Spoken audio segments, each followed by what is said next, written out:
Welcome to WPIAA Football 2020 here on the Trib Live High School Sports Network and the Penn Hills Indians Football Network. Tonight it's the Penn Hills Indians and the Kiski Area Cavaliers in a pivotal WPIAL 5A Northeast Conference showdown. Tonight's game is brought to you by Mr. Water Heater, Premier Medical, You Pull and Pay, Penn Hills Shop and Save, Seton Hill University, Excella Health, United States Air Force Reserve, California University of Pennsylvania, Crease Transportation, Carlow University, Comfort Keepers, and by Trib Total Media. This broadcast is copyright of the Penn Hills Football Network. Any broadcast, rebroadcast, or use of this broadcast without the expressed written consent of the Penn Hills Football Network is strictly prohibited. We mean it. From Uhas McGinley Stadium, it's the Penn Hills Indians and the Kiski Area Cavaliers. A very pleasant good evening to you. Along with my broadcast partner, R.J. Licey, I'm Bill Navari. Great to have you along for another beautiful night of Penn Hills Indians football here on the Trib Live High School Sports Network. Set to be a wonderful night. Saturday, not your typical night, but due to coronavirus earlier in the year for Kiski Area having to shut down for 2 weeks, their game against Connellsville got pushed back to what was played Monday, and due to PIAA rules, you must have 5 days off before the next contest. So here we are, Saturday night. Got the little fever going on. Only one other game in the WPL going on tonight. I believe it's Beaver and Seton LaSalle, and this is it. What else could you ask for? A nice evening, beautiful day. And the way 2020 is going right now, you see the Indians coming out. The red jerseys haven't come in yet. So they will be wearing white at home.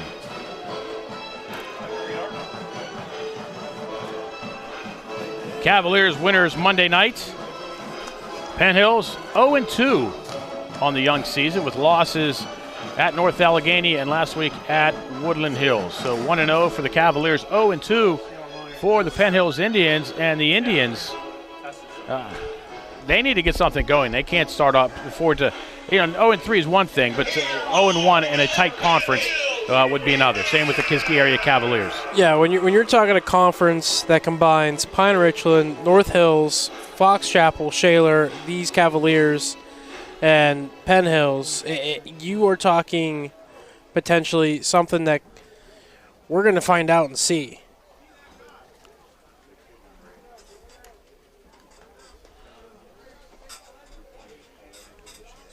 And for Kiski, the Cavaliers, you mentioned, Bill, coming off that win Monday, a dramatic win. Won 36-35. Cavaliers trailed 35-17 with a second half deficit, but a 3-yard touchdown pass from Logan Johnson to Calvin Heinel with 52 seconds left on the clock in the game over until it was over in regulation. The Cavaliers trailed, but able to come back, pull off the victory in short calendar week, coming back around. And last time Kiski played 2 games in the same calendar week was back in 1981 when they faced Plum in a 14-14 tie on Labor Day, and then 4 days later lost to Blackhawk.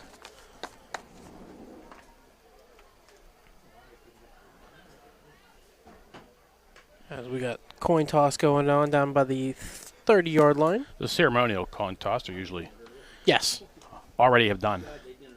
Ladies and gentlemen, once again, thank you for attending tonight's senior game. It might not actually be doing the coin toss until now due to coronavirus, trying to separate, make sure there's distance as much as possible tonight on senior night.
So as we mentioned, excuse me, we're sorry for the silence. We're working on some technical issues up here.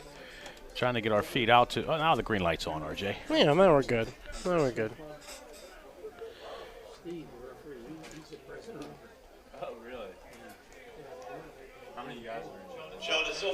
So the Indians will kick off. They're in the white jerseys at home, red helmets, and the red pants.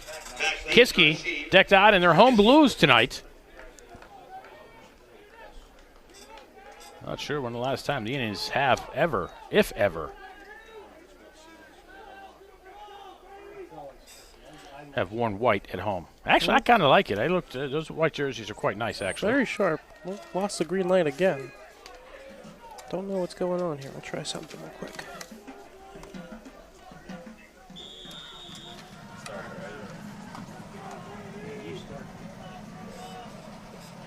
Silverman will tee it off at his own 40-yard line. Kid can boot him.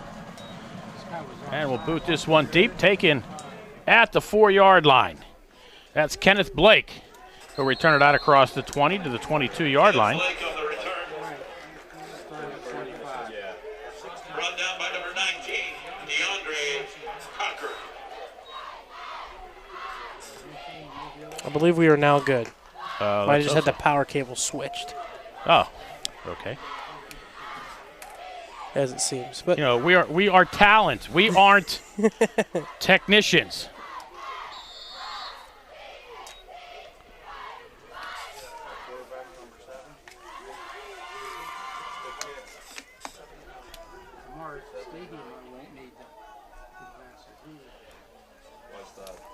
Logan Johnson, quarterback for the Cavaliers. Send a motion this way. He'll fake the jet sweep. Will roll to his right. Gets flushed out of the pocket. A flag is down. And it'll be hauled down at the 25-yard line. Close to a horse collar tackle there by Cameron Hopkins. But we will have to check the flag.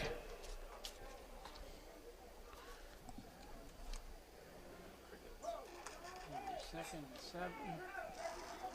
First and 15. What do you got, Steve? So the call's going to go against the Cavaliers. We're going to negate the play. Kiski.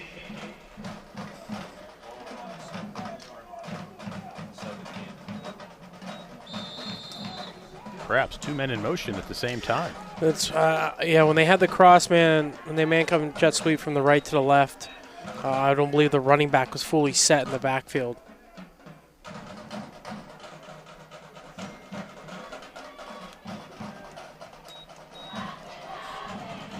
Cavaliers keep it on the ground. Number 1, Kenneth Blake on the carry. And Kenny Blake maybe gets back to the line of scrimmage.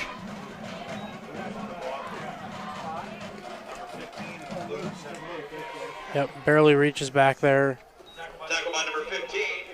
Blake had a strong game against Connellsville, 185 yards on 18 carries with a touchdown. A trio of options for the man in the backfield, Logan Johnson.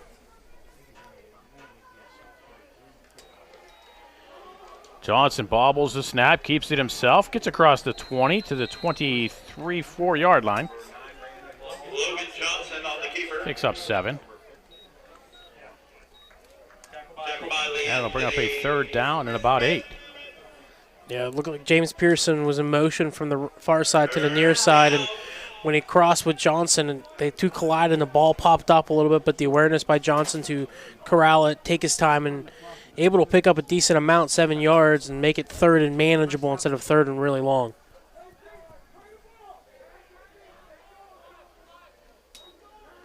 Johnson rolls to his right, will throw downfield, has a man along the sideline, and a little too far and a little out of bounds, and the official goes tumbling.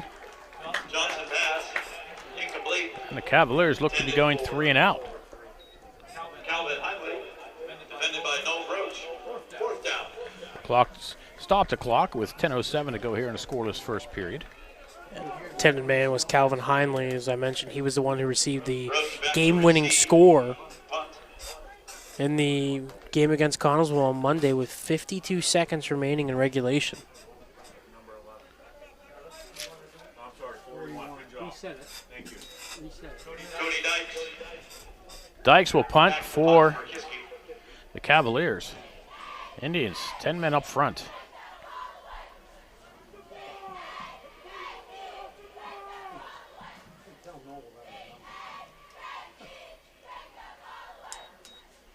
Nice snap. Line drive of kick. Short will bounce inside the 50. Picked up at the 42-yard line and a return this way by Roach. Gets it into Kiski area territory.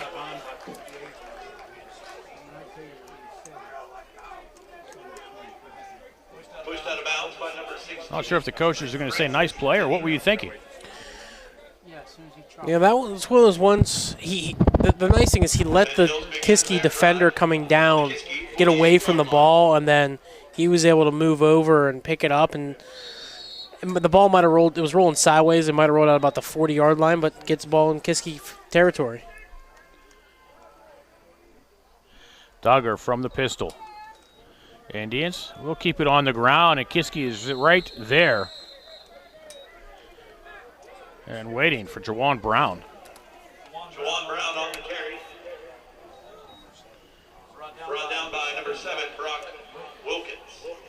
It's a little bit of a case of maybe the team's trying to feel each other out a little bit here. Try to run, establish a little bit. Running game was working well against Woodland Hills last week for the Indians. Just not able to capitalize and finish on some drives. Duggar straight drop throws, left side, has a man, comes up and gets the pass, hauls it in, brings it down at the 42-yard line. Nice catch by Justin Posey. William Duggar pass complete to number 17, Justin Posey. Pass good for about 5. Brought down by number 16, Francis Danino. Yeah, nice job by Duggar there, leading his man. Posey, only place he could get it was out in front of him and up. The defender draped all over his back, and a nice grab, and third and medium now.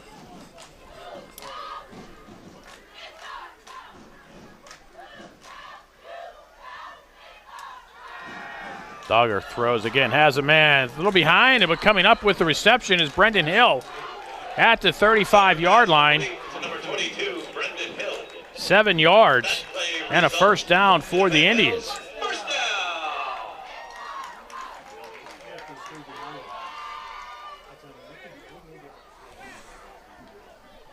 It looked like the pass was low and a little bit behind from Duggar, but nice job by the wide receiver Hill to make the adjustment mid-play and pick up the first down. Indians back in the pistol. They usually run from this formation.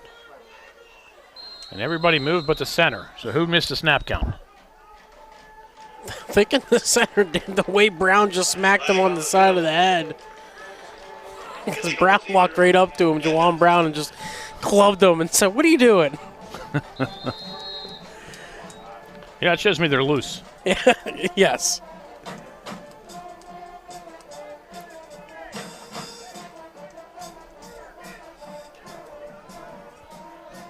Again, Penn Hill's in the home whites.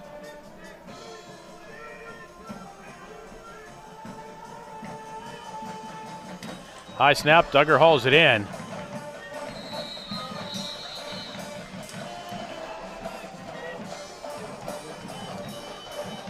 And Dante Pollard doesn't get anything. Dante Pollard off the carry.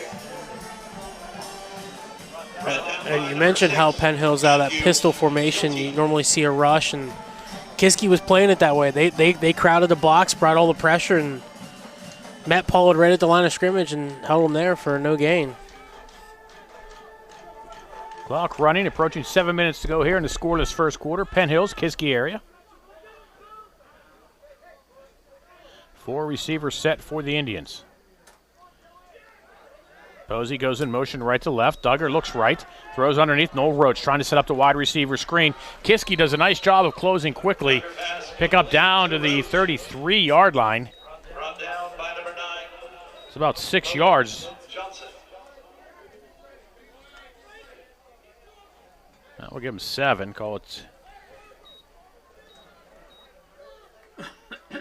3rd and 8. Nice little play with the little bubble screen to Roach, and if one of the linemen that was coming from this going toward the near sideline. If they could have picked up one extra block, you might have seen the first down and more for Roach, but certainly can work with it 3rd and 8. Roach goes in motion right to left. Duggar option this way, pitches it underneath. And out of bounds goes Dante Pollard at the 31. Dante Pollard on the carry. It's about 2 yards. Now if you're Penn Hills, you're 4th and 6 at the 31-yard line. Wilkins. Yeah, it was a nice job by Brock Wilkins, one of the linebackers for the Cavaliers. He was the man that forced Duggar to pitch it outside to Pollard and then still stayed contained and was able to force Pollard out after only a gain of 2.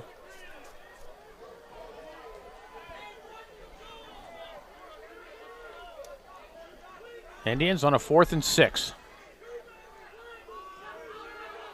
Duggar has 2 backs to his right. And he's going to look left, flushed out of the pocket. Nice block on the play, taking out a couple of receivers. Duggar gets rid of the pass. But the Indians' Damone Moultrie took out about 3 Kiski area rushers with 1 block. Yeah, it looked like initially Joseph Morlacci was the one who had the initial hands on Duggar's jersey, but Duggar was able to pull away. And then, as you mentioned, 2 other Cavaliers got shoved into him and opened up Duggar. But I think Duggar was expecting Pollard to continue towards the end zone, and Pollard kind of sat on the 15-yard line, turnover on downs.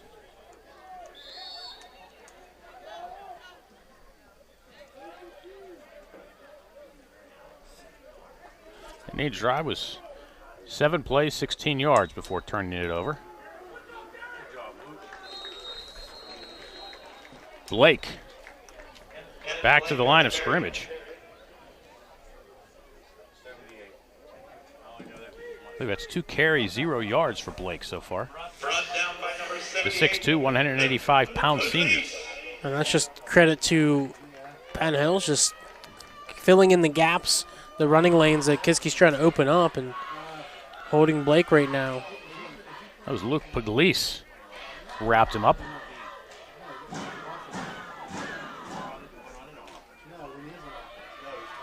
Johnson with Blake to his right. And it'll be Blake. Gets to the 35-yard line, picks up 4. Blake on the carry. Derek Topek on the tackle. Brought down by number Cameron 15. Hopkins with the exclamation point at the end. Hopkins. And it'll be 3rd and 6 for the Cavaliers. Beautiful night for football here. Gorgeous night. It was a gorgeous night last night for football going on all around the region and through Class 5A, except for the game everyone was looking forward to, the Pine Richland Gateway game. That game postponed early Friday morning.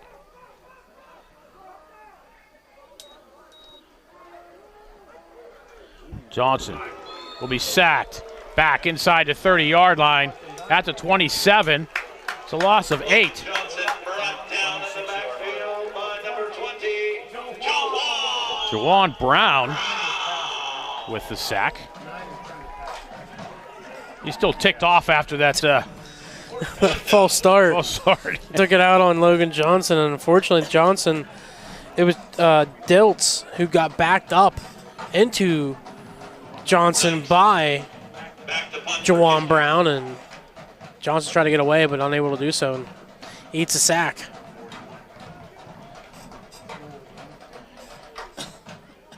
Cavaliers punting for the second time. Nice, high, booming kick. Sends Roach inside the 35 to the 33. Oh, that was not a...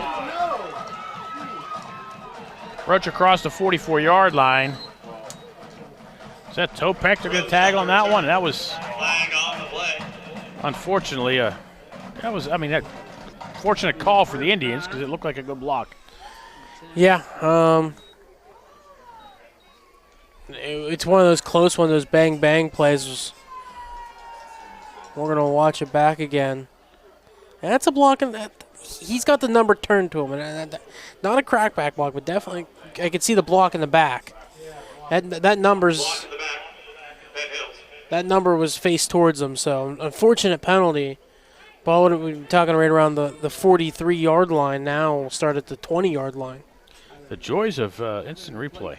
Well, our instant replay is watching this on the delay. Yeah, exactly, but it, Yeah. it works. It works. So the Indians will start at their own 20 with 3:38 to go here in a scoreless first quarter. Indians moving left to right.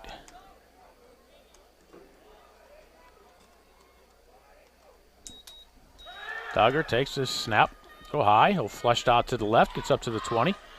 And he'll tuck it under and fight ahead for 2. Duggar on the keeper.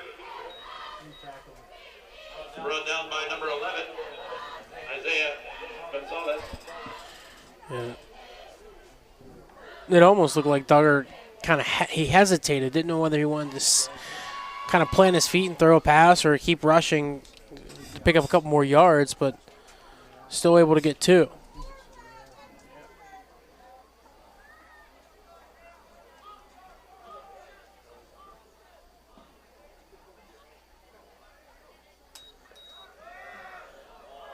Quick throw left. Oh, it steps it out of bounds just shy of the first down. Duggar pass complete to number 22. Was Brendan Hill. Brendan Hill. Third down. He had some room to go, but he took a backward step and he put that back foot right into the white. So now it's 3rd and half a yard for the Indians.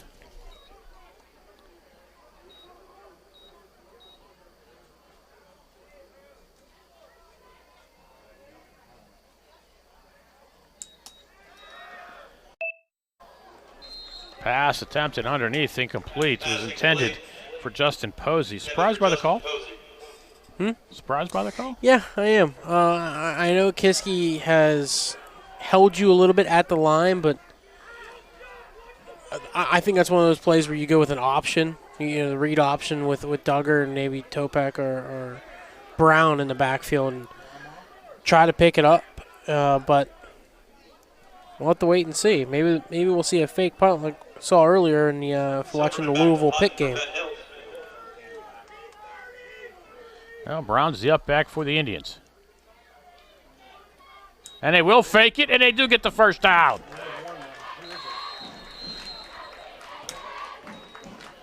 You soothsayer, R.J. Licey.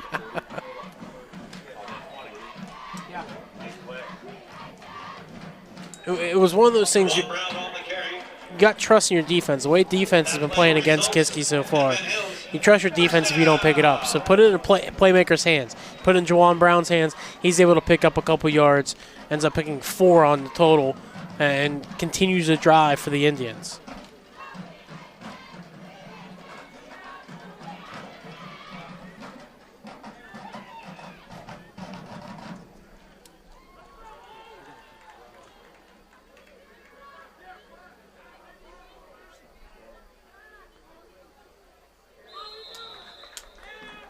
And another little mix-up on the snap count. Illegal procedure. Penn Hills.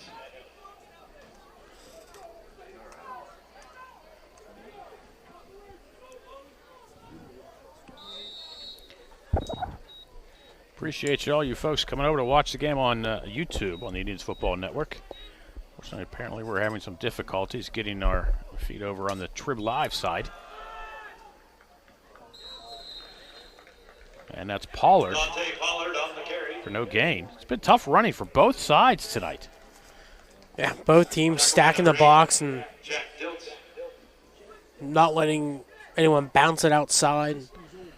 Well, our video's up, but no audio yet. No audio yet. Okay. That's okay. Nobody needs to hear us. We're not any good anyway. They're more here for the actual game itself. That's right. Not the commentary.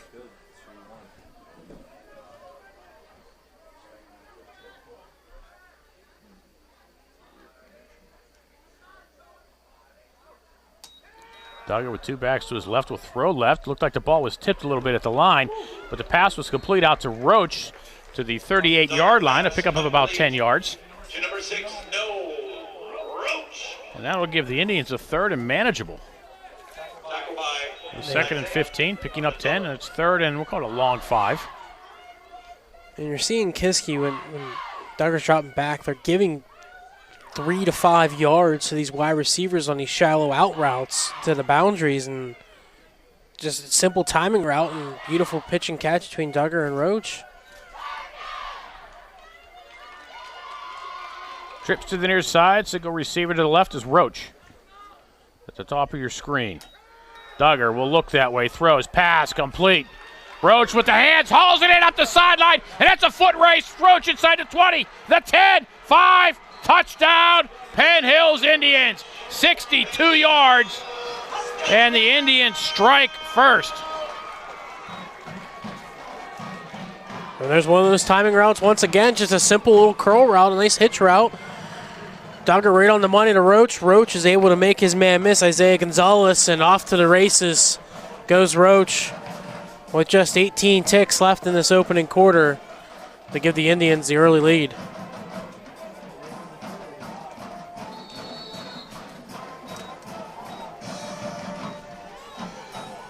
Jonas Silverman to try the point after. Again, touchdown coming with 18 seconds to go here in quarter number 1. Bad snap. Excuse me, it'll be behind the long snapper. The holder who picks it up and runs it in. That's Jaden Duggar, that other Duggar brother.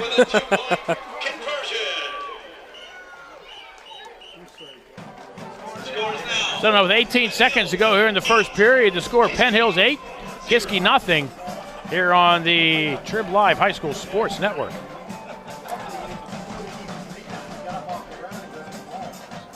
Seven plays, 80 yards, RJ. And we're starting to see that it's just these timing routes. Kiski's playing off. The running really hasn't been going, so maybe get the passing game started tonight compared to last week where you had to get the running game going. And now capitalize and try to get that running game going in the future for the Indians. And then what seemed to be a botched PAT attempt ends up working out in favor of the Indians for a 2-point conversion.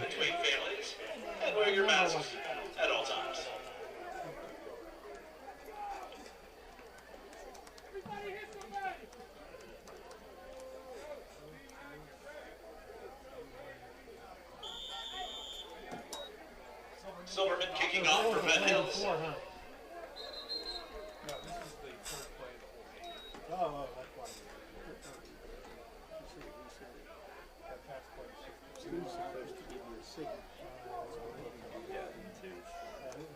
Blake, deep to receive for Kiski.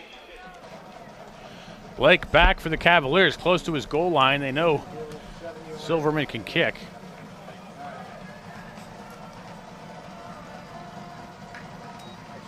And it'll take he stepped on the end line, like on the goal line. And Blake with the return. Across the 25 to 30, and it's a foot race. Blake up the sideline. Nobody's going to catch Kenneth Blake, who's going to go 99 yards on the kickoff return, and there are no flags. For a Kiski touchdown. Well, that's one way to answer that. Booming kick by Jonas Silverman, and Blake able to take it and that keep the ball inside. Now, meanwhile, he stepped on the goal line. Right. So that should have been a touchback. But they didn't call it. So he gets a 99-yard kickoff return. Technically a 100-yard. Yes. But 99 for our sake if they're saying he didn't go in the end zone.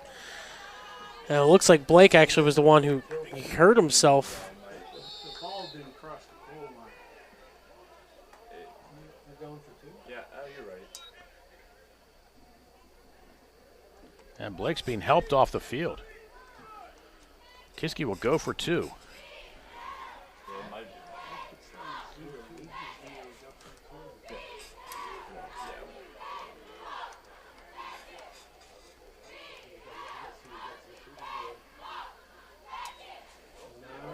And Kiski will not get it.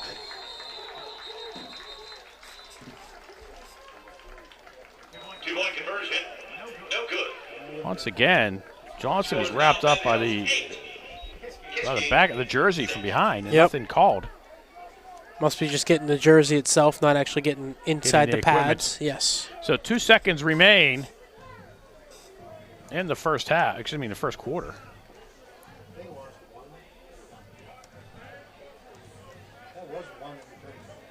Yeah. He started limping after he crossed the pylon. Crossed the goal line.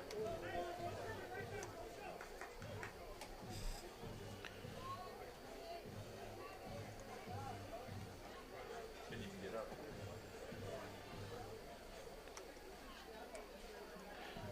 So unless the Indians run one back, it'll be 8-6 at the end of one.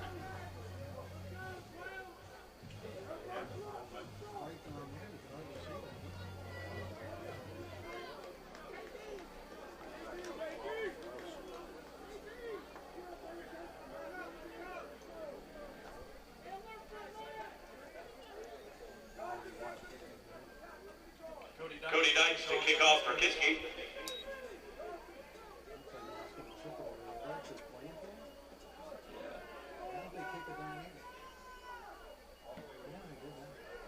They try the onside kick. It bounces off an Indian, and Kiski recovers. Oh, goodness. Kiski recovers the onside kick. That's a 50-yard line. Your score after one quarter. Penn Hills 8. Goodness, and that'll wind out the quarter after one.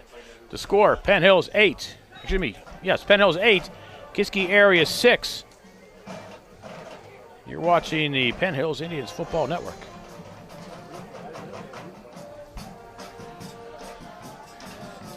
That was Isaiah Gonzalez coming up to recover that onside kick. On that kickoff, the ball never crossed the goal line. But the player was in the goal line and the end zone. I understand.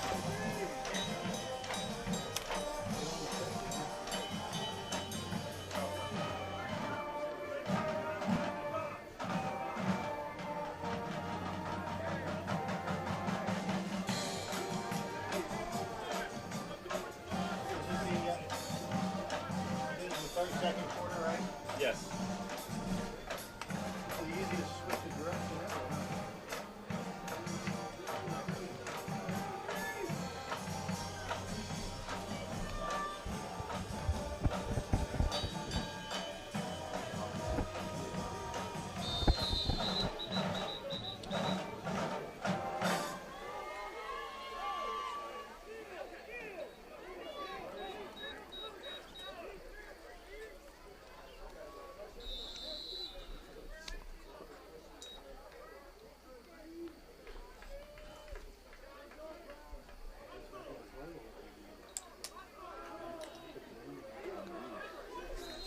Quarterback keeper, that's Logan Johnson. He'll pick up 5 yards. Keith Pellman on the tackle for the Indians. And Kiski, after the Penn Hills touchdown, has kind of stolen the momentum. Yeah, they got all momentum back, and I think we're going to see more of that kind of QB designated run with Johnson after Kenneth Blake going down on the kickoff return to the house.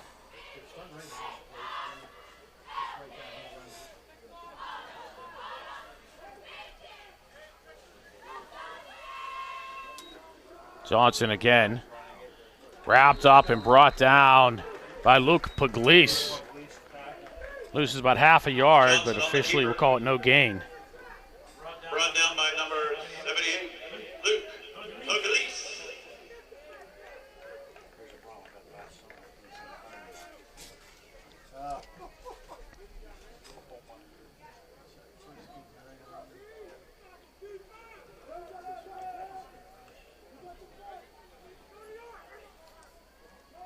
No Kenny Blake out there. I think he's sitting on the. I just got up off the bench behind the players on the far side. Johnson again, wrapped up, brought down by the Indians. Pellman, Brown, Johnson brought down to the et al. 3 quarterback keepers, three. Yeah, I don't know. The first one you were successful, and then the second one you're held right at the line. 3rd and 5, you really haven't been able to do anything up the middle of the running game. So why not try something outside or a passing game? Try to do anything you can. But nonetheless, and potentially give momentum right back to Penn. Yeah, what a squandered opportunity by the Cavaliers on the onside kick. Fair catch called for and made at the 4-yard line. The fair catch on the Dykes punt. That's one of the things that always, making a fair catch inside the 5. Yeah, that's awareness that you have to just let that one go. And if they down it inside the 5, it is what it is at that point. But you basically gave them a defensive advantage here by catching that one, calling for fair catch, and going to mark it at the 5.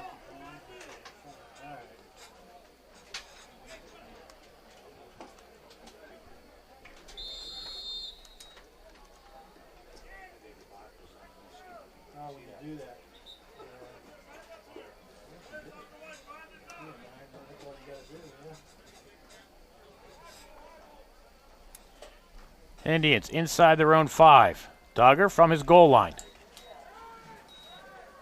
Indians keep it on the ground, and they get outside the shadow of their own end zone. Dante Pollard out to the 16-yard line. That's 12 yards. And a first down for the Indians. First big real running play of tonight between either team. Penn Hills, first down. I think the longest before that was 7 yards, I think. No, that was a reception. Yeah, it was 7 yards, actually. It was Johnson on their opening possession on second down. Scramble for 7. Yes.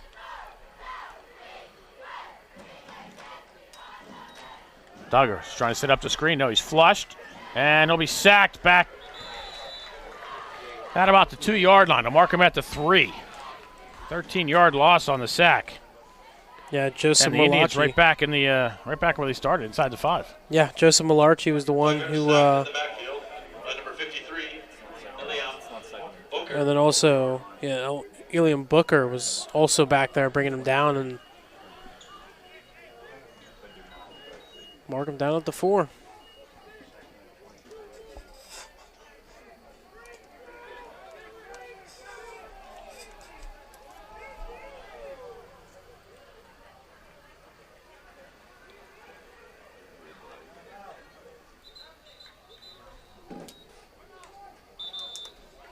And there's a timeout on the field. Penn Hills. The Indians want to talk this one over. 8:19 to go here in the first half. Penn Hills 8, Kiski 6.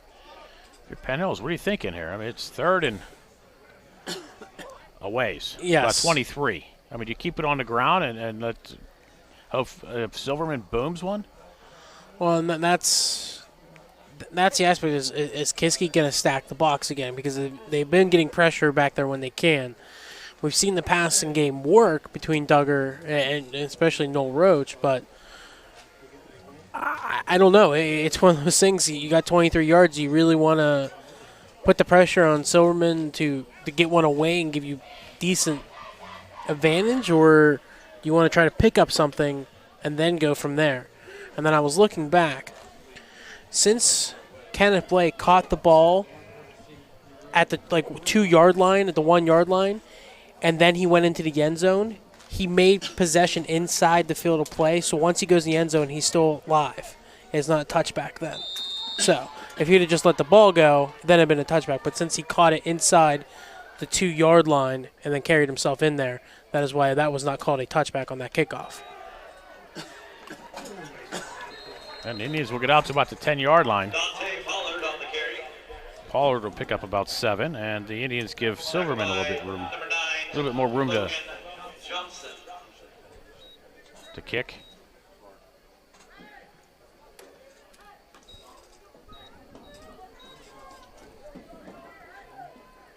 And so far it's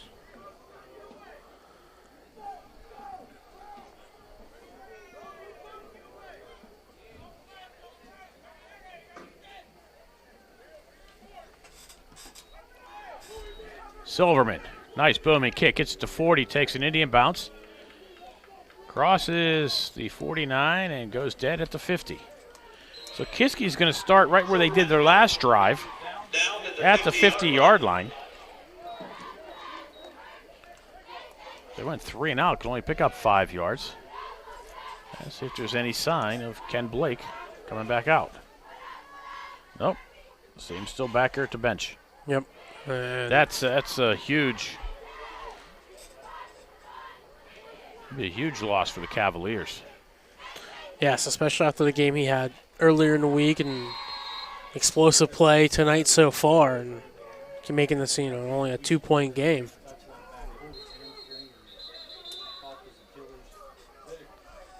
And the Indians use another timeout. The first timeout was they were just getting a last-second man on with about 5 seconds left on the play clock. This one, they're missing another man in formation that they need. So another wasted timeout for Penn Hills, and still plenty of time left here in the second quarter.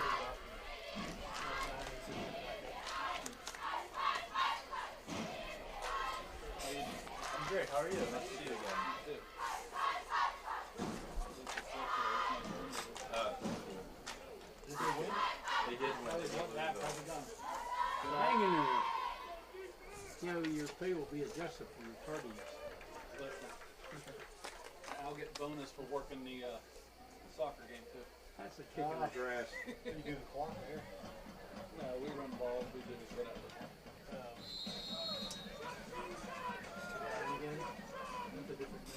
All you do is run 9. Johnson from the shotgun. Under pressure by Pellman, gets a pass away and a pass overthrown. Closest one to it was Justin Posey. Johnson pass. Incomplete. Intended for Hindley. The thing I don't understand is you have Brock Wilkins, a 6'1", 235 halfback. He lines up just behind the right guard, right tackle spot. I'm surprised they haven't tried to use him more in the running game instead of putting all the pressure on Logan Johnson and letting your quarterback take a ton of hits so far. Low snap. Johnson wrapped up by Pugliese at the line of scrimmage. No gain. Johnson brought down in the backfield by Luke Pugliese. Now it's 3rd and 10.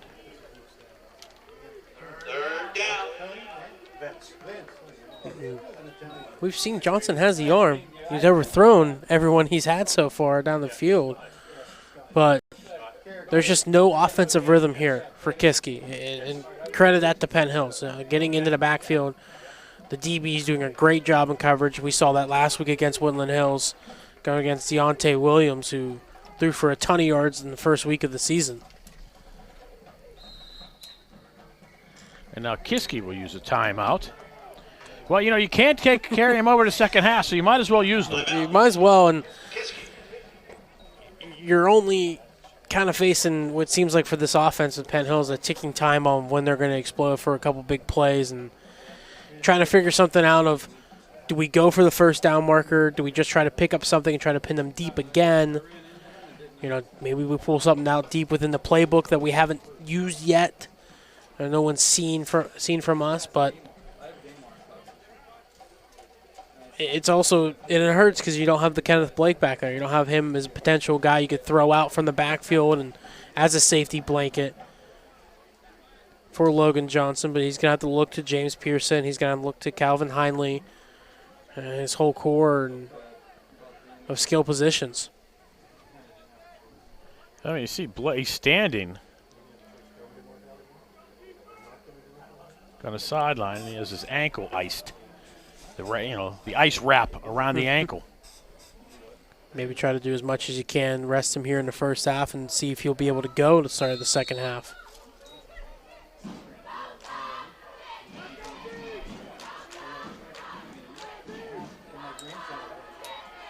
Johnson rolls to his right, throws downfield, has a man wide open. Oh, goodness gracious. Calvin Henley was behind everybody. And the pass just about 3 inches too far. Or Henley, 3 inches too short. One of the two. But that was 6. That was 6 and then some.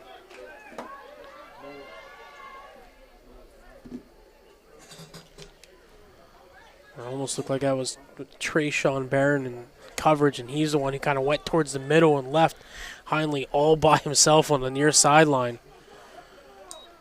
High snap, pulled in, kick away. Nice kick. Roach from his 10-yard line. And Roach will get to the 20-yard line. So the Indians have 6:20 to go here in the first half. They're up by 2. Cody Dykes punt.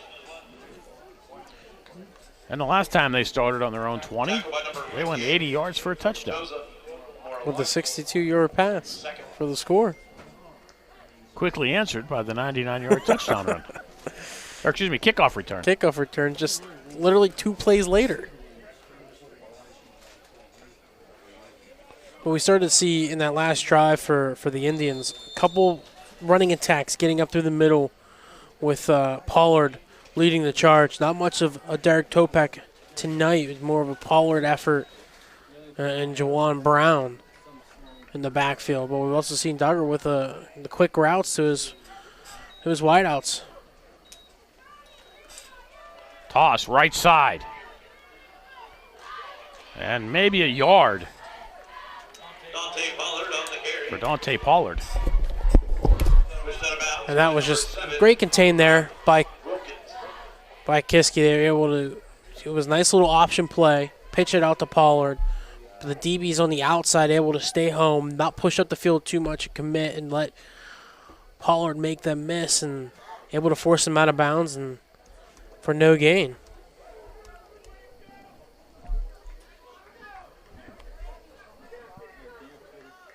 There's now lone wide receiver to the top, 2 to the near side, loaded backfield, 2 to the left of Julian Duggar. Duggar rolls near side, looks for a man, completes. No, it was dropped by his brother Jaden Duggar. Tried to turn upfield too soon and incomplete pass, and it'll bring up 3rd down and 10.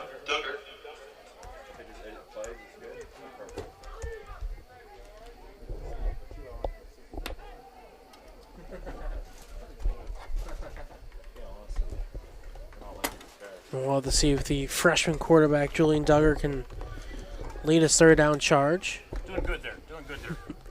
2 wide receivers out of the side of the line. Sidecar to the left with Duggar. Freshman takes a snap, being pressured, rolling around, trying to make a couple man miss, and he's going to be met in the backfield and brought down for the sack. Kiski was not afraid to bring the pressure on that one. And brought in the backfield was Iliam Booker. Lost his helmet on the sack, but a loss of 5. Actually make it. Going to make it about 7 actually now. Ball spotted at the 14-yard line. We need a technical crew. Technical crew. Thanks. No problem. Had to switch some cords there. Where are we now? 4th and 10. 4th and 17 about. Kiski almost gets that one blocked. We'll hit to the 49, go across the 50, and go dead at the 46-yard line. Goes out of town, out of bounds. So now Kiski with 5:17. The Indians didn't really burn it much clock on, just a little over a minute. But the Cavaliers close to midfield. 5:17 to go. The Indians get the ball to start half number 2, in case you were wondering at home. Cavaliers at their own 46. Yeah, and beautiful punts by Jonah Silverman to 40-plus yards on that one to prevent the Cavaliers having any really good starting field position within Penn Hill's territory. Johnson again. At this point, do you think the Indians are just going to put 10 men at the line and say, we'll dare you to throw? You might as well. You might as well stack the box and just go man in the secondary and go with it, because that's all we've seen on the first couple drives, is first couple plays of a drive, is just Johnson run up the middle every time.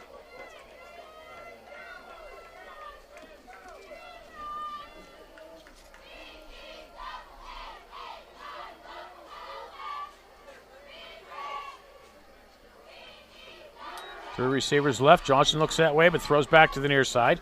Underneath. Tackled with authority. Was LeBrin Smith.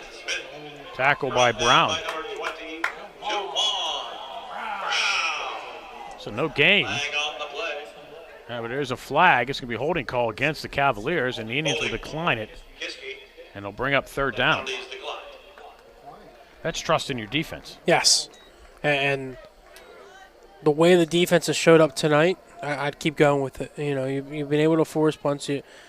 Until Johnson completes a pass downfield, you keep daring them. You know, they let up a couple yards on the first run, and then after that, it's stopping them at the line and forcing a third and medium to long.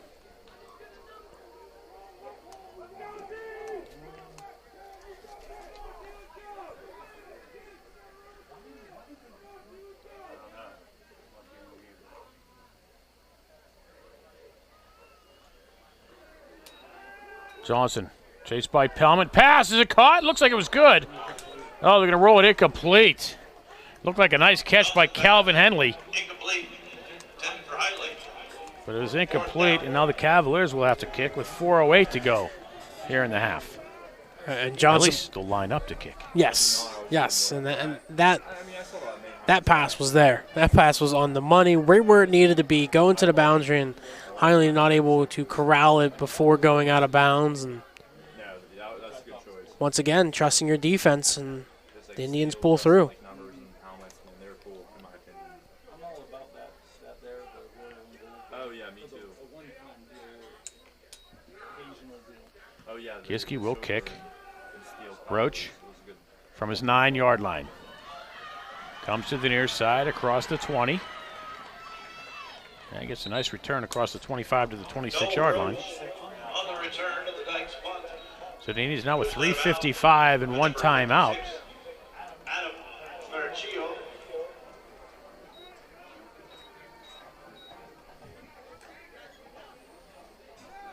If I'm the Indians here, I'm coming out passing on first down. Every drive so far, first down, have run the ball up the middle with Pollard. Change it up. Throw a pass, you know. Kiski's bringing pressure. They are bringing at least 6 or 7 men every time. Change it up. Fake the handoff and try a little quick hitch route with one of your wide receivers.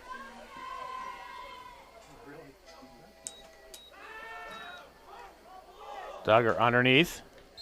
That's Posey, out about the 30-yard line. Duggar pass complete to number 17, Justin Posey.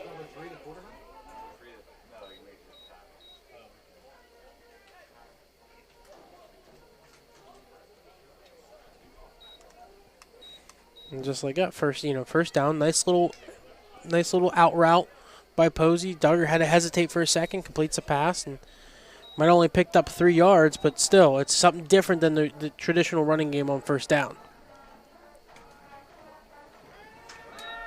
Duggar, quick pass left side and a little bit behind Chase Barney.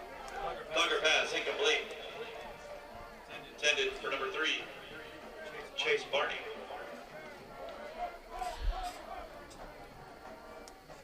That'll bring up a 3rd and 7.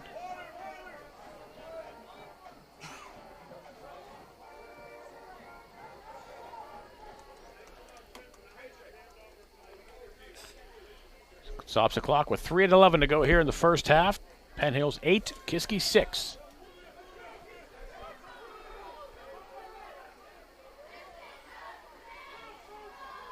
Two touchdowns, 16 seconds apart.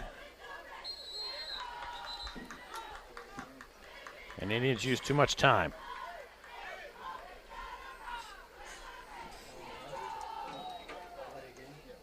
Delay of game. Penn Hills.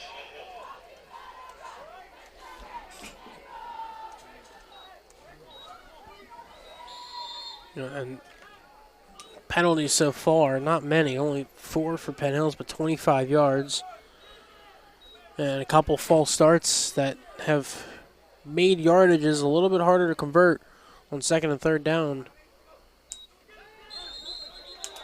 And another penalty flag comes in. And that one's on the center. You get up here, you can hear Duggar yell go, and the ball doesn't come back and the rest of the team's moving, so.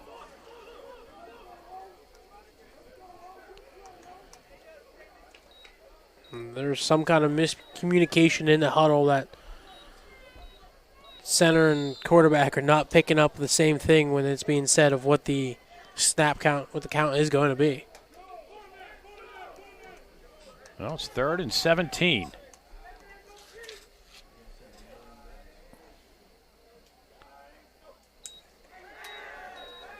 Duggar steps up. Tries to escape, but cannot. He's sacked for a loss of 2. Duggar. But he keeps the Brought clock down to rolling. the backfield by number 77, Jack Kreider. 4th down. So the Indians will come on and kick. Dylan Hutcherson will drop back for the Cavaliers. After those 2 bang-bang touchdowns, this has been 3 and out. One team's not able to get past about the 45-yard line. The other one's not able to get past the 30-yard line. High snap. Nice job by Silverman to get the kick away. We'll hit it to 40. Excuse me, hit it to 35. We'll pretty much go dead there. Silverman did what he could to get the kick away. It was a high snap. 5-yard line. But Kiski area set up at the Indian 35. Excellent field position for the Cavaliers with 2:18, 2 timeouts left here in this first half. Best field position so far of the night for the Cavaliers, and see if they're able to capitalize on an actual offensive set. Only score coming from that 99-yard kickoff return. And on the return, they lost Kenneth Blake with an ankle injury. We'll see if he returns for half number 2. Henley will go in motion right to left. Johnson will roll that way. Under pressure. Gets the pass away. Has a man near the goal line, and a pass batted away. Roach gets the paw up. Also, Trayshawn Barron Incomplete. on the coverage. For Danino. It was intended for Danino. By Noel Roach. Oh, there is a penalty flag.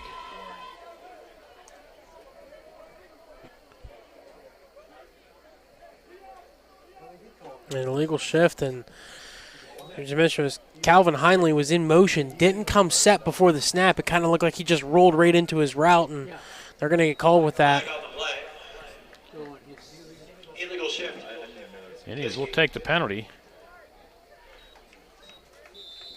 It'll be 1st and 15 to move them back to the 40.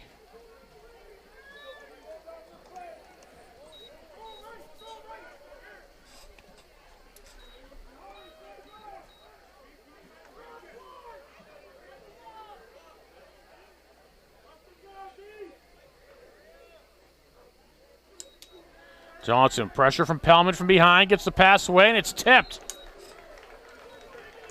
by Dante Pollard. Falls incomplete. Johnson pass. Looked like it was intended for Henley. Intended for Heinley. Broken up by number 12. And that'll bring up a 3rd and 15. Excuse me, a 2nd and 15. Clock will stop with 2:06 to go here in the half. Indians 8, Cavaliers 6. It was a nice job by Pollard. Kind of sat in a little zone and made a last-second break on the ball and able to tip it away. And Heinley was breaking behind him, and maybe without a deflection, might be talking completed pass and 2nd and medium.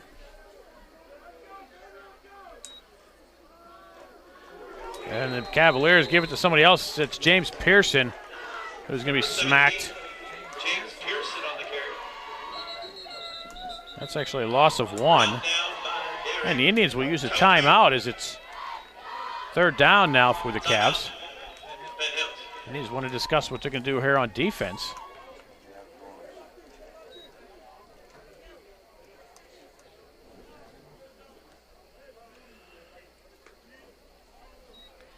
And coming up to smack on that play was Derek Topek. He came with some force and velocity, and With authority. able to take Pearson down in the backfield. And this is where one of those burnt timeouts early in the second, it comes back to bite you, because now you're not able, if it's a running play on 3rd down, you're not able to stop the clock and get as much opportunity as you possibly can with a drive. Now you get a playoff, they run it.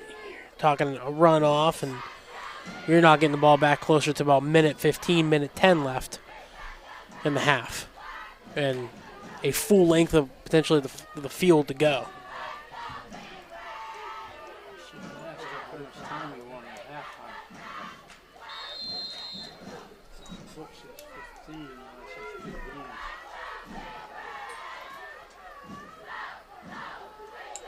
Johnson rolls to his left. It's quarterback keeper all the way. And he'll get stopped at the 37-yard line. Picks up 4.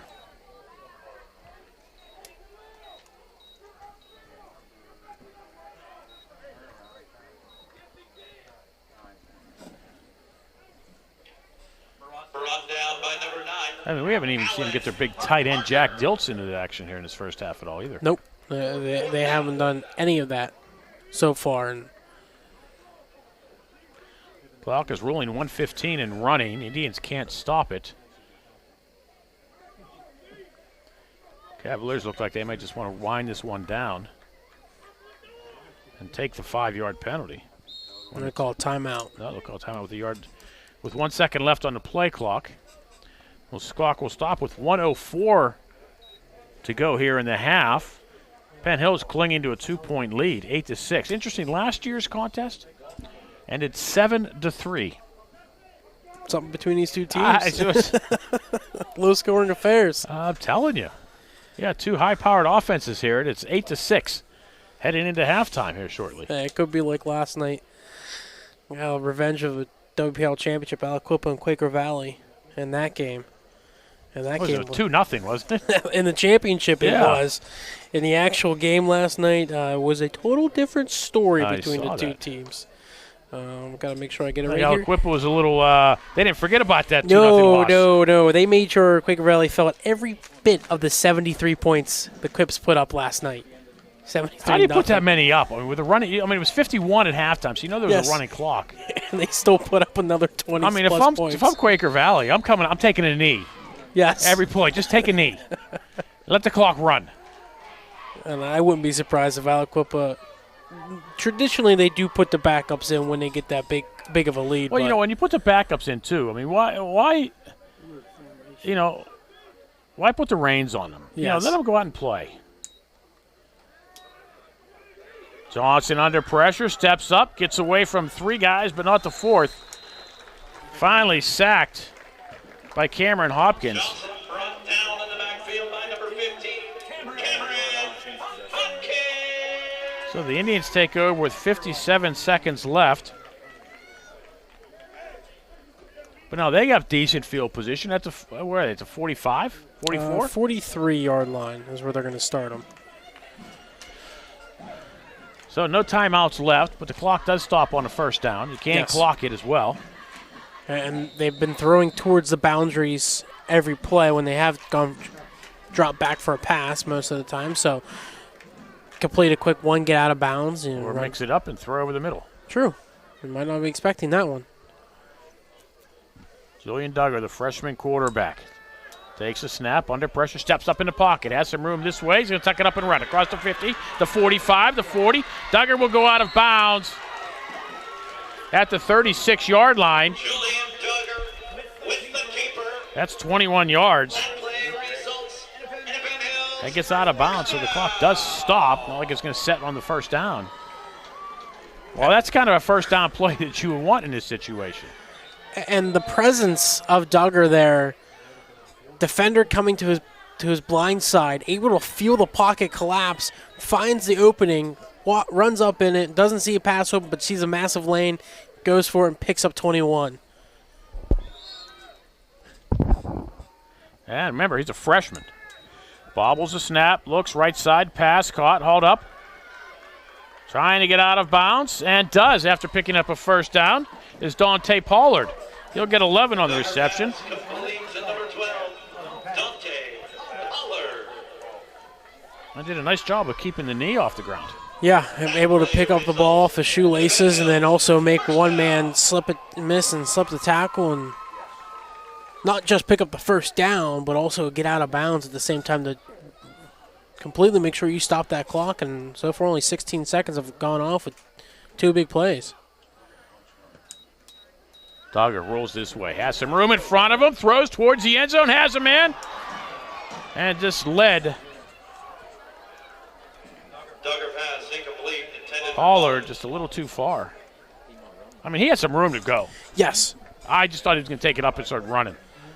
And he did have Pollard, though. Pollard had about a step and a half on 2 defenders behind him, and it just led him a yard and a half too much there. Yeah, he's thrown against his body, too. So, Yes. Well, actually, he's rolling. That way he was rolling with the lefty Duggar going with. He was going to the near side. He was rolling with his body there. Right.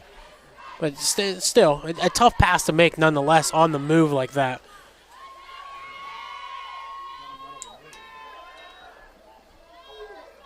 Pass caught. Roach inside the 10. First down, Indians will be first and goal Duggar pass complete to Roach. at the 9-yard line. Play results.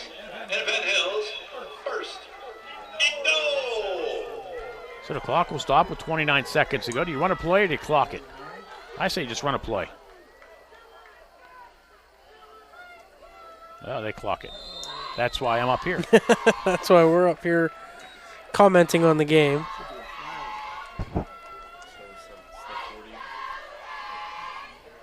See, but the thing about that is now, is instead of having 3 plays here, now you have 2. Yes. Because you want to save 1. But then again, on that third down, you may have to clock it to bring out the field goal kicker. Correct. So now you might only have 1 play. Yeah, depending on how these next 2 go, especially this one, depending on what we're going to see before we get there, we'll have a timeout. Kiski wants to discuss their defense. They're down by only 2 at this point. Now here, remember, the Indians get the ball to start half number 2. If they're able to get in here and get 6 and come out and start the second half with 6, that gives them a nice cushion. And the way the defense has been playing tonight. Yeah, and again, all depends on what's up. The injury to Kenneth Blake. Will he be able to play in the second half? And if not, I mean, that really changed the complexion of the game. Yes. And looking over there, he's still on the bench, but still dressed in full pads, helmet on top. He's you can see the frustration.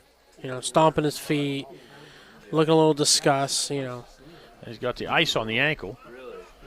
I don't know if you could see that a little bit to the right under where it says visitors at the 50-yard line.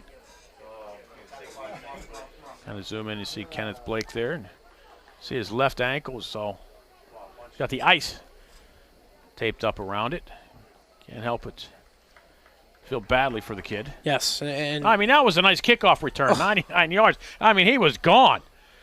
And I don't know what happened, what he did. I don't know if he stepped on the track. I think it was a back little there before. Might have tried to slow up and just rolled the ankle a little bit. Duggar with some time, throwing left side of the end zone, has a man. And again, too far for Pollard. Duggar pass incomplete. Intended for Pollard. Brings up third down, and now there's a case where you have to go in the end zone. You can't get caught, being tackled inbounds. Yes. Unless you're going to come up and run a fourth down play very quickly. Yes. You're not going to have time to get the field goal kicker out. Yeah. So you have to be telling them, don't take a sack. Get rid of the ball if you have to. Be wise. Get the ball into the end zone. And they throw underneath to Posey. Pass incomplete. Now let's see if they bring out Silverman. Pass incomplete. Yes, they will. Intended for Justin Posey. Silverman will try a 26-yard field goal. He has the leg. It's just a matter of getting the snap and the hold and the blocks in front of him. Yeah, we saw that last week against Woodland Hills, and about the same area, right hash, within the 10-yard line, and that one hit in the back and into the line. And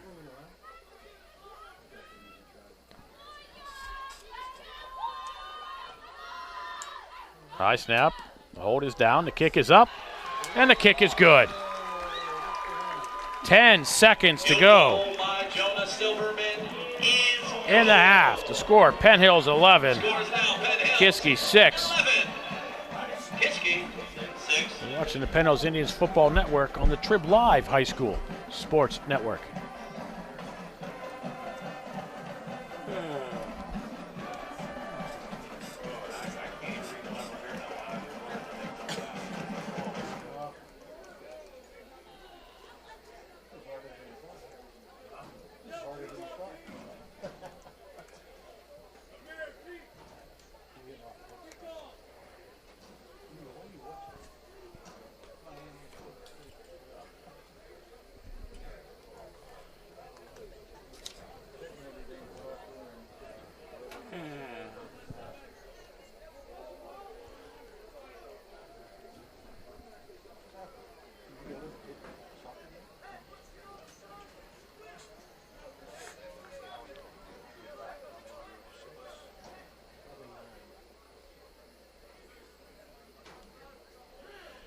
And the field goal coming with 10 seconds to go. All set up by the Cavaliers, giving the ball up at the 43-yard line. Well, really, from there, it was 3 plays. It was a Duggar run, completion to Pollard, and a completion to Roach.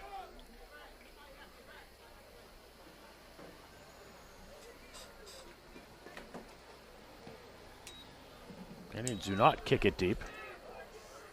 It's Henley who will take it and get out of bounds at the 36-yard line. On the return. Oh, we got a with flag 6 late. seconds to go. Brought down by number 45, Barkel Willis. Now, if it's say it's a 15-yarder against Penn Hills, that puts them in Indian territory and will allow Johnson to maybe throw one up. Check the call. And there it is. Yep, personal foul.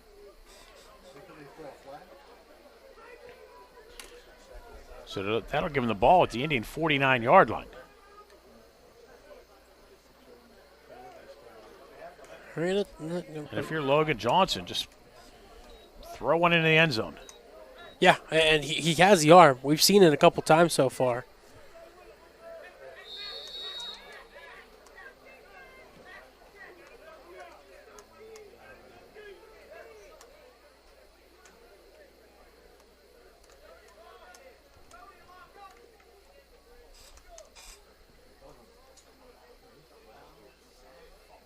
This looks like this might be just a knee, though.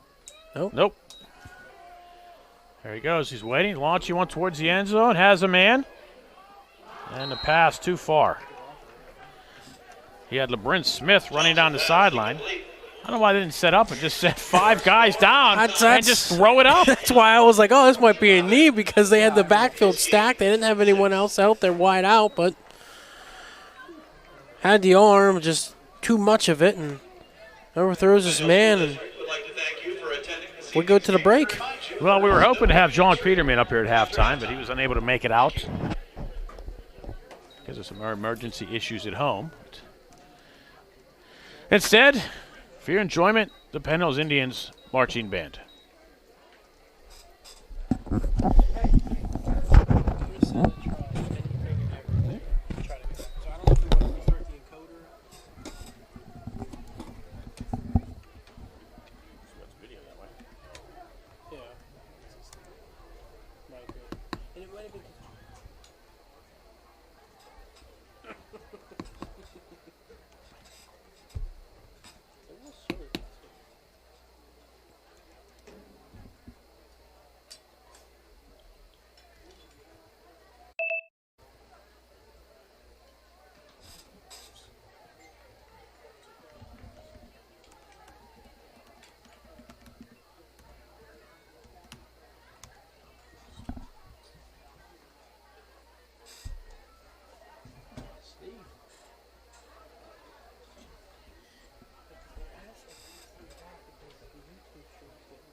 friends, but it's time to have some joy and dance a bit. So square up, because we're swigging. We open with a song that has a little bit of Duke Ellington thrown into it. It was recorded in 1994 by Big Bad Voodoo Daddy. Under the direction of our drum majors, Gabby Markovich, and senior Isaiah Williams. Is your band ready? That's right.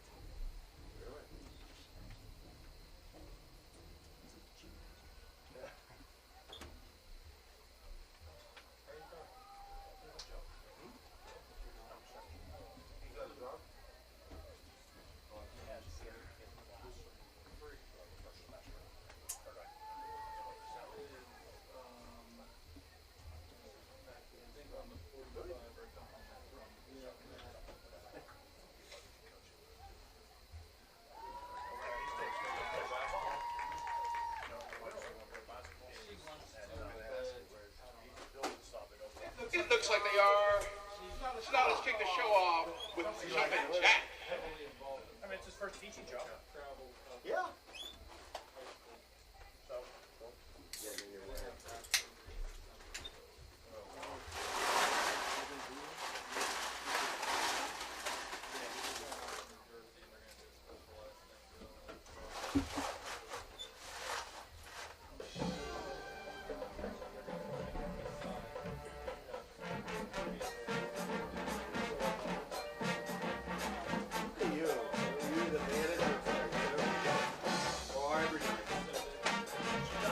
At first I did feel right.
Next up, here's a song that was recorded in 1967 and covered by a number of artists, including Big Bad Voodoo Daddy in 1996. Made famous in the Disney movie The Jungle Book, it featured our visual ensemble, as well as a trio of David Van Ren and singers Abby Upshine and Ben Davidson. Let's hear from these King of Swingers who put a little bit of a Latin twist on I Wanna Be Like You. How's Sam doing?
came back in a big way in 1998 when Gap used it in a commercial, and the Brian Setzer Orchestra remade it and won a Grammy for it.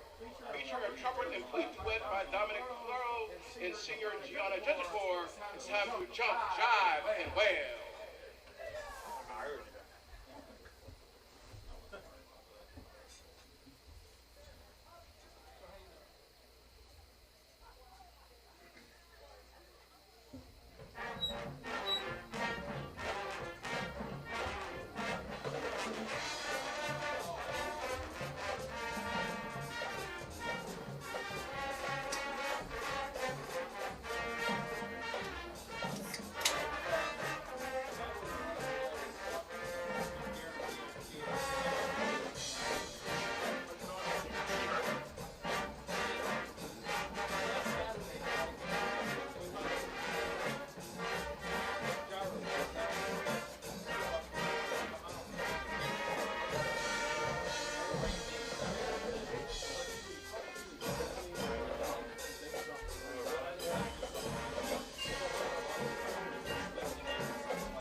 The next song was made in 1997 by the Cherry Poppin' Daddies, but it's about an event that took place in Los Angeles in the 1940s.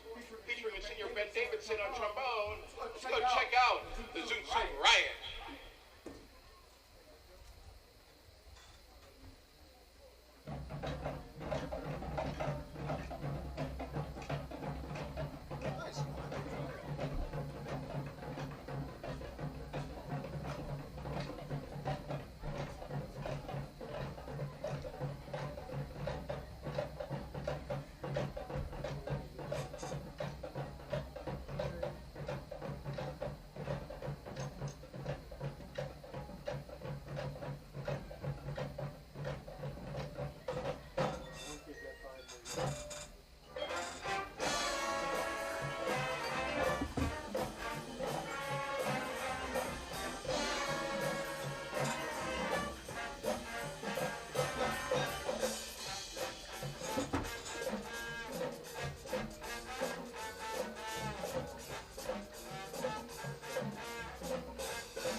Chris said there's still no audio.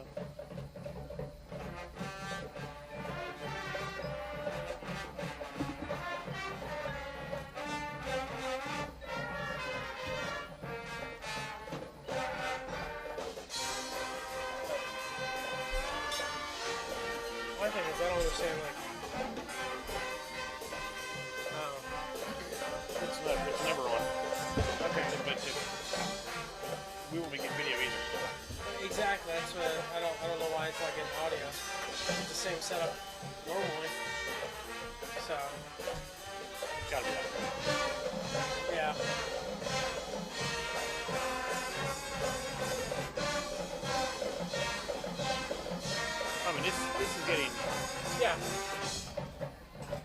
That's just the Wi-Fi, right?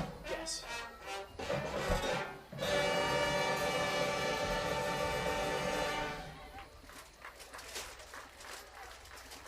The band closes out their tribute to swing music with a song that Big Bad Voodoo Daddy made in 1996 with a movement properly named Swingers. And they're obviously getting It also only has one song lyrics in it. feed. Yeah.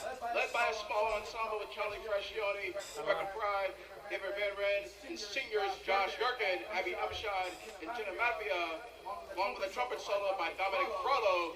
Here is Go, Daddy Yo.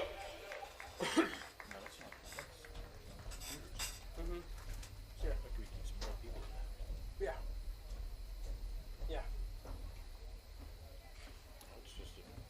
Yeah, that's just each individual device logged in.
No, but I have one in my office. If I'm with you next week, I'll bring it. Forgot it. Saturday night here. Huh? Saturday night here. Yeah. We'll game next week. Fine.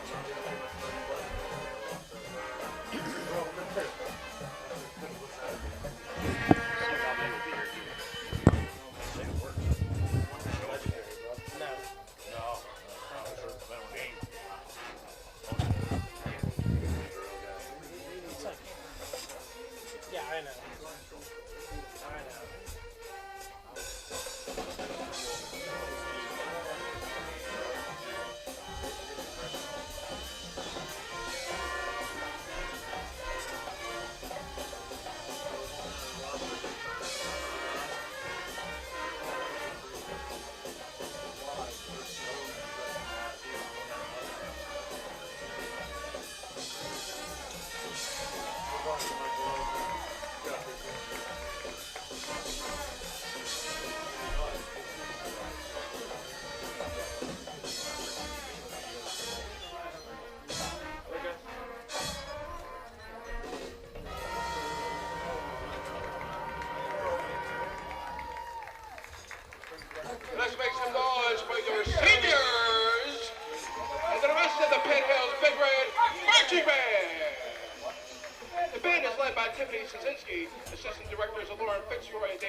you.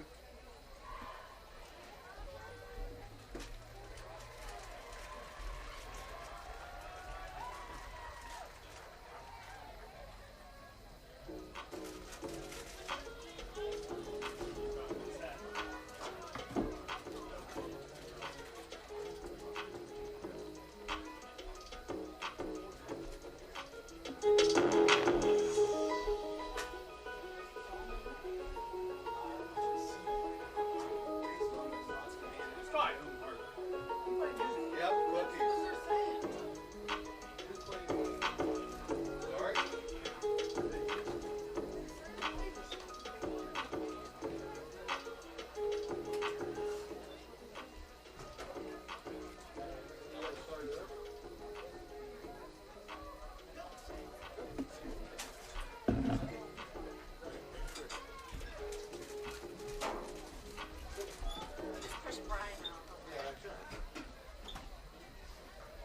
Sorry. Thought it was getting a little fresh with me.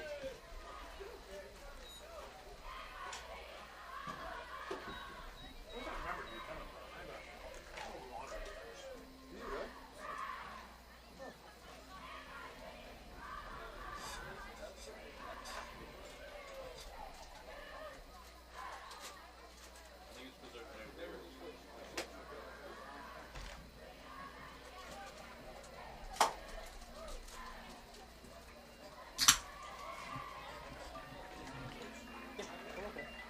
I'm just trying to help Chris Lacker from Trip for my wife. They're not getting any audio. They haven't been getting any audio at all. The YouTube stream has audio. So I don't know why. Let's make some noise once again for the Penn Hills cheerleaders.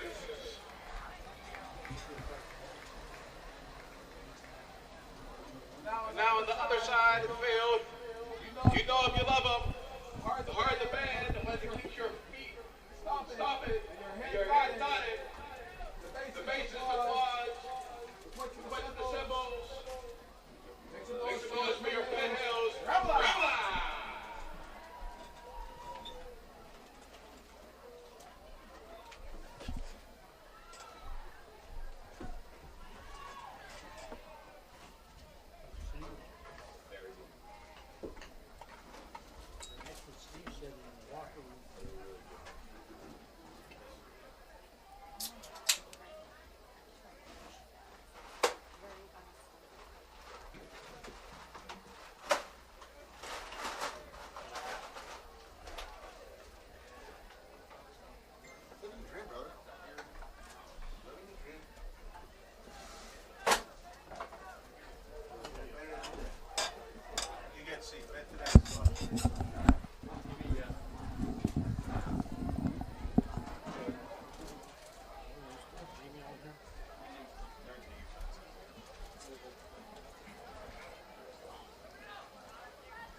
Yes.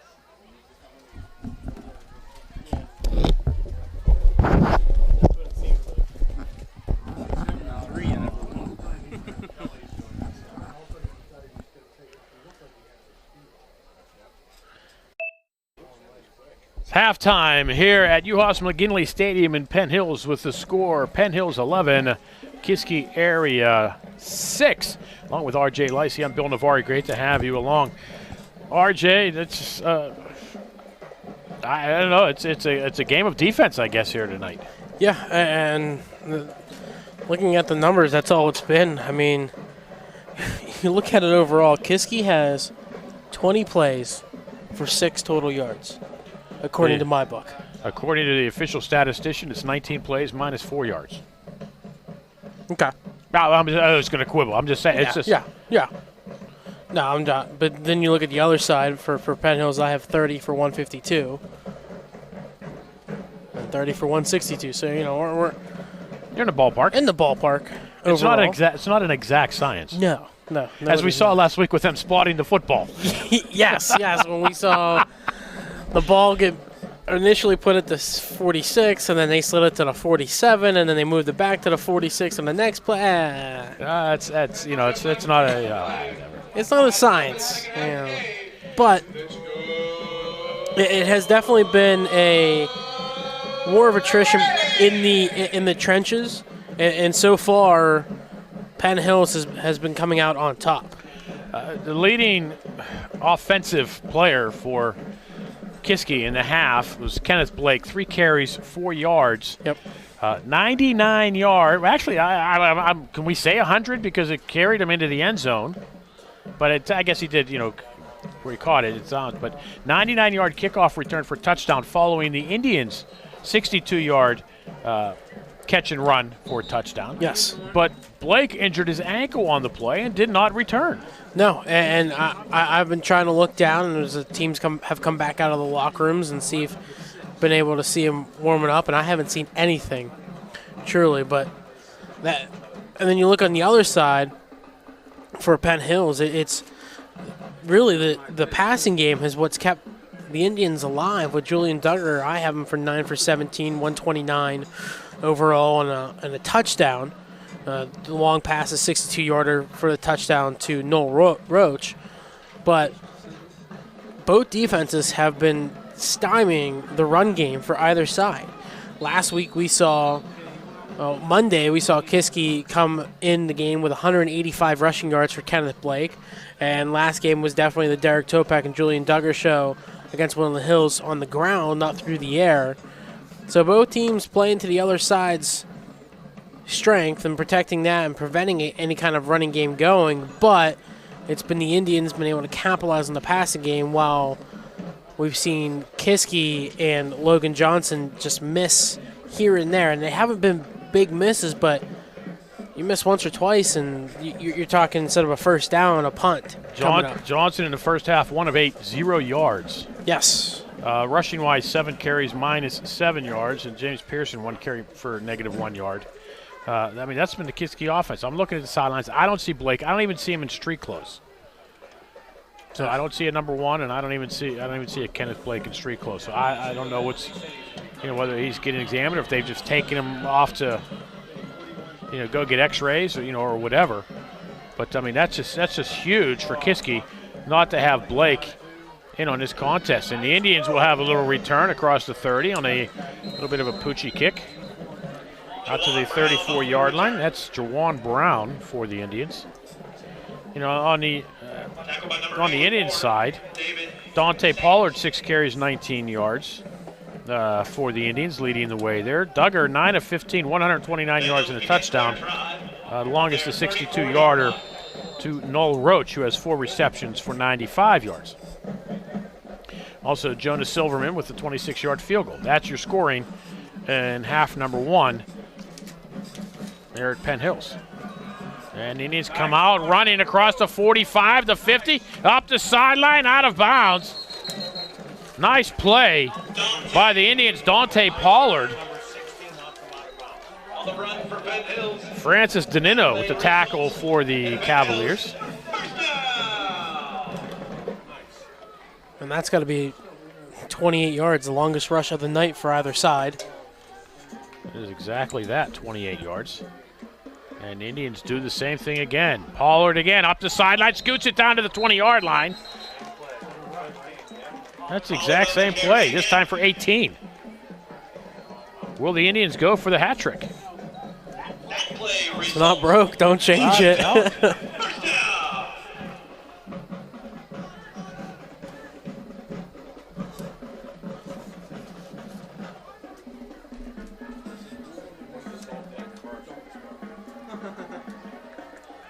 Try to take your advice.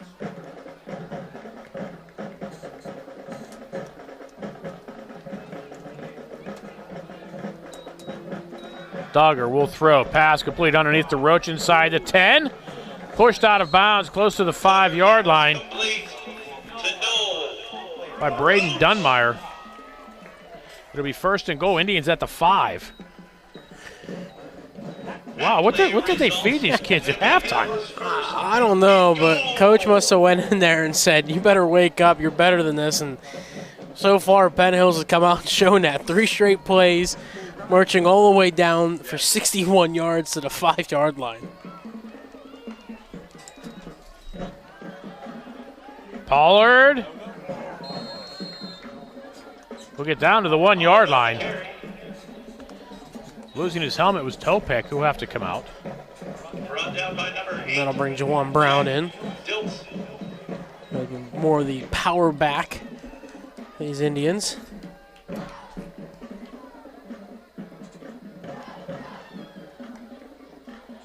It'll be Pollard. Fighting his way. Touchdown, Penn Hills. Noel Roach grabbed him and pulled him into the end zone. I was gonna say, if we could He was going down, and Roach caught him and just pulled him in. if we could give assists out, Noel Roach gets an assist on that touchdown. And you're exactly right. Pollard was going down. Roach saw, grabbed him by the shoulder pads, and flung him into the end zone. We're going to watch it here on our delay up here in the booth. That's exactly what happened. That is exactly what happened.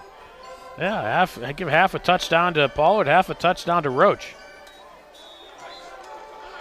And kick By Jonah Silverman. up and good. Good. 10:55 to go. Now Penn Hills. Third 18. quarter. Penn Hills 18. Kiski 6. They're on the Penn Hills Indians Football Network. 66 yards, 5 plays. Bim, bam, boom. 61 of those came on the first 3 plays of the drive. That was just effective offense. Execution was there, and they finished the drive off.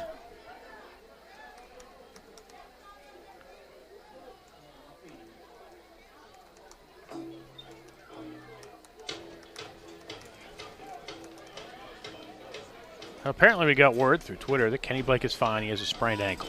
Good. So I doesn't say anything about his return, which I would be doubtful. Yes. And certainly let's hope he's able to resume next week. I mean, he's one of the better running backs here in 5A. Yes. And, And it's a shame to see that he'd gotten hurt. They really changed the complexity of this game. I mean, he had 3 carries, 4 yards before he got hurt. Nice kick by Silverman. Taking it to 1, bobbled, fallen on at the 10-yard line. It's going down at the 11. Number It 17. was James Pearson. James Pearson on the return. But again, like I said, we haven't seen, you hear, not only you hear about Kenny Blake, 11-yard line. as part of their arsenal. But, I mean, where's Jack Diltz been here in the half? yes. And it seems like when Logan Johnson has dropped back, he's looked for one man, Calvin Heinley, and that's it. That's all it seems like he's going for. That's all we've seen the passes go to. And they haven't used Brock Wilkins as well, the 6'1", 235 halfback. He normally lines up in like the fullback split off to the end position, but right now they just haven't really used the big man and try to power a couple before using some speed options.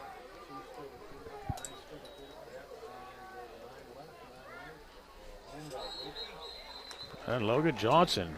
Cavaliers pick up right where they left off.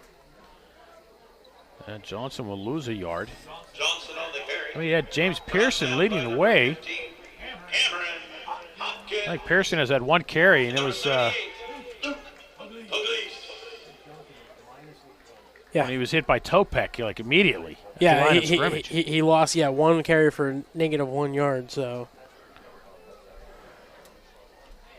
but I mean, offensively haven't been executing. Well, there goes Pearson now. Pearson spins up to the 15, 16-yard line. There you go. He picks up 6. And he's now become Kiski's leading rusher in this contest. James Pearson on the carry.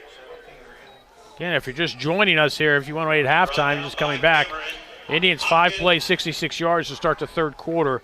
They now lead 18-6 over the Cavaliers. Penn Hills will be home next Saturday night. Be hosting the Pine Richland Rams, the CW contest.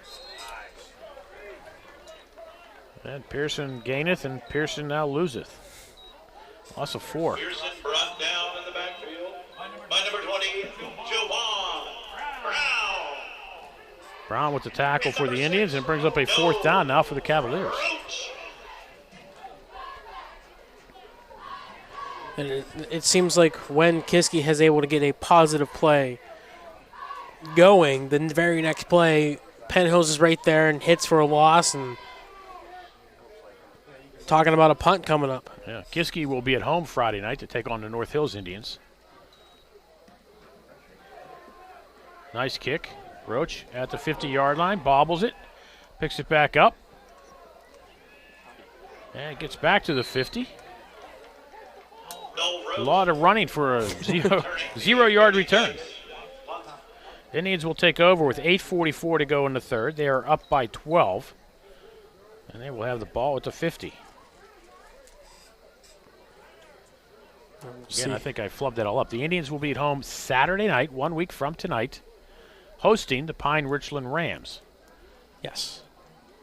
That buzzsaw from the north. Buzzsaw from the north coming down from 6A and coming in with an extra week off due to yesterday's game being postponed against Gateway early on Friday morning. And we know they're watching. Oh, they're watching. Oh, yeah. They were probably watching early this morning, watching some film that they could get any hands on. Dogger looks downfield, doesn't have anybody. We'll tuck it up and run. And we'll pick up about 3 yards. Duggar on the keeper. You know, not only do I know that a lot of coaches, a lot of teams are watching tonight's game here, but, you know, a lot of college coaches are watching as well. We know because they, Matthew Hilty. you know, they DM us and say, hey, what's the link for the game? What's Yes. the link for the game? Yep. Hey, could you send Coach so-and-so the link for the game? So we know who's watching. We know who's out there, and that's the ones we know. You know, a lot of other folks can figure out where to find the game. Dogger rolls this way. Looks, gets the pass away, throws downfield, and that one there was to avoid the sack throw. Intended for Posey. Nice job by the young freshman. Posey was in the area. You know, but I'll tell you, that's if you're going to look at any positive coming out of this whole 2020 fiasco, Yes. is the fact that more and more schools are now live streaming their games. And I Yep. know because I've instructed a helped lot them, of them yes. how to do it. Okay, so there's a lot of these kids are getting more exposure and being seen more because with no parents being able to come to the games, as Duggar is sacked, you know, a lot of schools have taken upon themselves to make sure that the games are going to be out there online for people to see. And with that, not only the parents and the local community fans being able to see it, but also coaches from around the country in the area are able to watch more and more games, see more and more players, and there's more and more opportunities for more and more of these kids. Yeah, and you know, with NCAA restrictions on recruiting visits and everything going on across the country, not just, you know, the D1 to D2 to D3 levels and, you know, and so on and so forth, but any way you can watch the game possible and get coverage for these student athletes. Silverman is one player that is being watched. Almost has the kick blocked, gets it away again. Kiski 29-yard line. It'll go dead at the Kiski 29-yard line with 7:40 to go here in the third. Penn Hill is holding on to that 18-6 lead. Will now have their second possession here of the half. Oh, excuse me, now it's Kiski now, but they just went 3 and out on their second possession after that impressive first one. And you're almost getting to that point where it's time to start pulling something out of the bag and using some trick plays, using guys you haven't used in different formations before. Pearson has a man to pass. Oh, in and out of the hands of LeBron Smith. It was a little behind him, but he was there. Johnson pass. Incomplete. And That's just the thing. Kiski tonight hasn't been able to. They've had a few of those plays like that, but just haven't been able to connect on them. yeah, and that was a beautiful wheel route Smith was on the far side, set in motion, comes in the near side, and just continues a little wheel route as you have a man kind of do a crossing pattern to draw the inside, and Johnson just misses behind and a little late. He leads him with that one. That one's more of the touch pass, can't really force it in there. And talking about big gain for the Cavaliers, but I've said that all night, just missing by a yard or two on these passes. Johnson with the keeper will have a first down for the Cavaliers. When's the last time that happened? That is their first down in my book. He may be correct. Steve, you didn't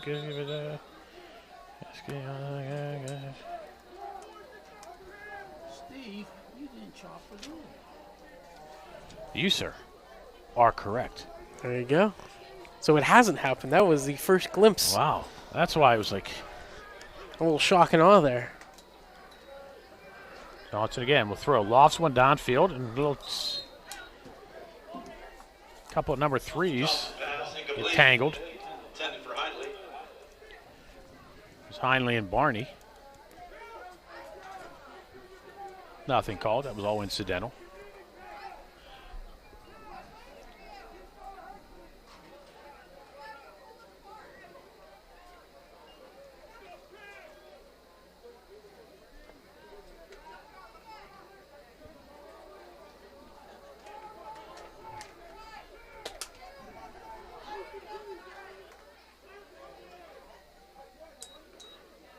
Quarterback draw. Johnson will pick up 3.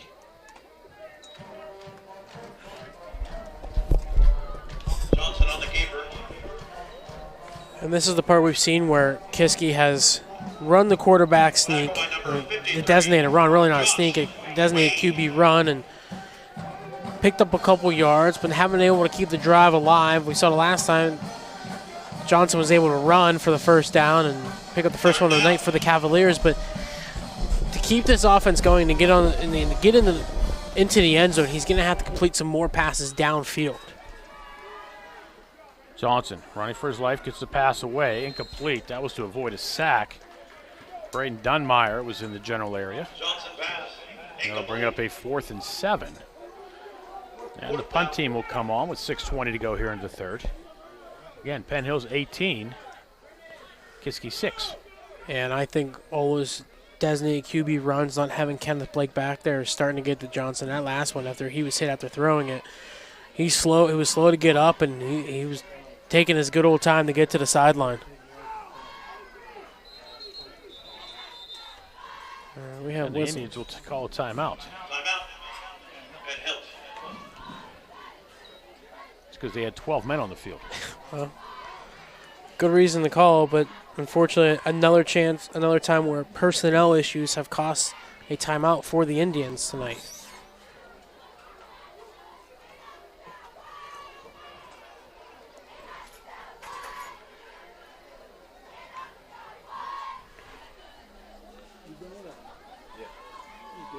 What a beautiful night for football. Beautiful senior night. I was just thinking, too bad it's not a little windy here. We got one of the largest flags in the WPIL hanging over here in the stadium. The ball has to be in the end. I mean, that thing hangs almost as long as the flagpole. Yes. Yeah. And that's like a 40-foot flagpole.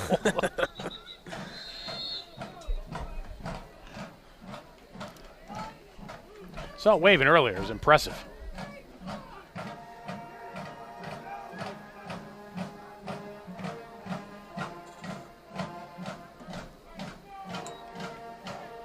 Cody Dykes gets the kick away. Nice kick. Oh! That should be a flag, and there comes in. The interference on Roach trying to catch the punt. Dante Pollard takes it. Flag on the play. Goes nowhere, and we'll just see if Roach is okay. Roach got up. Oh, Roach is up. There's somebody else does. Is that Pollard that's down I think now? it's Pollard that's down now. No, yep, it's Pollard. That's 12 down on. I think we got a cramp. Yep, that's what it is. Need the pickle juice. Yep. And that'll be a personal foul. And that was actually, one of those moments where, yeah, he didn't let Roach receive it cleanly. It was almost one of those ones where the kick brought Roach right into him at the same time, and it was one of bang bang. But it's the right call, and they tack it on after the run. I think he was maybe trying to time it just right, perhaps to try to force a fumble or something to, make a play, because Kiski needs to get something going here. Now the Indian offense back on the field. Snap through the hands of Duggar, and he'll fall on it back at the 21-yard line.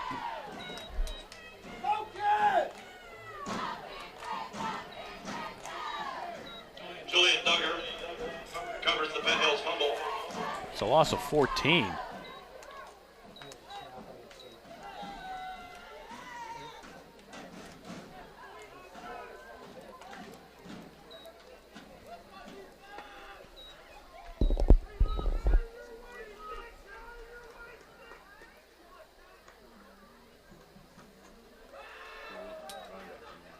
Posey with the reception on the right side, and the Indians are all there.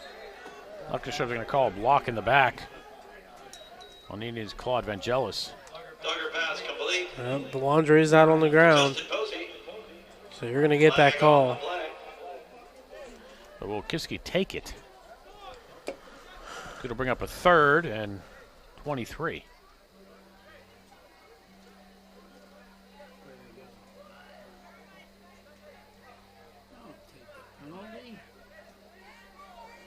Is it blocking the back end? Kiski will refuse it.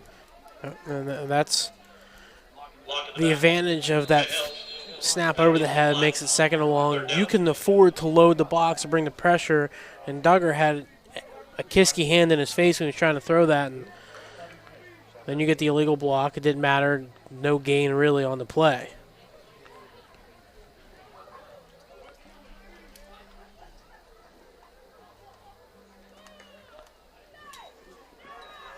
Duggar looks for somewhere to go. Scrambles, looks right. Throws one downfield. Has Posey behind the defense. And it'll be a first down for the Indians at the 41-yard line. Duggar pass complete. 37 yards on the reception. That play results in the Penn Hills On a 3rd and 23. And a nice job by Posey just to keep slipping behind the defender as Duggar was running. The DB kind of pushed up and to make sure Duggar wasn't going to run for it. And a nice job by the freshman to realize where the line of scrimmage was, and then a nice, beautiful touch pass over the top for the big pickup of 38.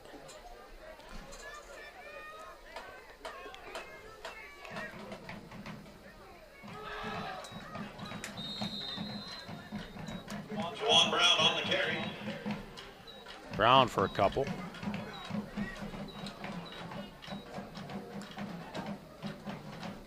Tackle by number 7, Brock Wilkins.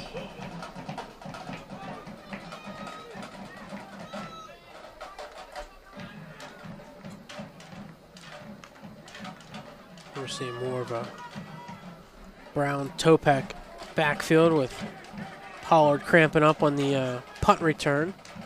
Start this drive. Duggar in the option this way. Keeps it himself.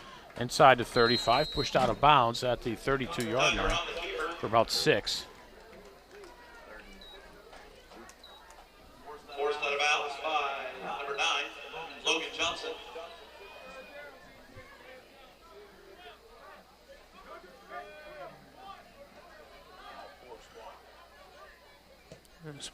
Smart job by the quarterback, just keeping it. Had the option play. Could have pitched it out wide, but saw a lane for himself. Wasn't going to lose that yardage that he already had picked up and make it 3rd and short. Brown will lose a couple. Brown on the carry. Run down by number 4. Braden Dunmeyer and Matthew Hilty on the tackle. Lose about 3 yards. And they'll bring up 4th down and about 6. Yeah, and the mistake there was Brown bouncing it outside instead of trying to fight his way through the middle. Because once he gave up that position, allowed Kiski to get home and bring up the tackle for loss. Clock running now under 3 minutes to go here in the third quarter. 18-6. Penn Hills with the lead. Duggar looks. Steps back into the pressure and goes down at the 40-yard line. He'll lose 4 yards on the fourth down. Duggar run down by number 5. And Kiski will take over on downs. So the Cavaliers with a nice defensive stance following the long pass. And they'll take over in decent field position at the 40-yard line. Yeah, that was just a nice job bringing the pressure. And that's one of those things where Coach Ladon's not afraid. Go for it on 4th and medium. Your defense has been playing really well. You're not afraid to give up that field position to have them start for the Cavaliers on their own 35 to 40-yard line, ending up being the 40.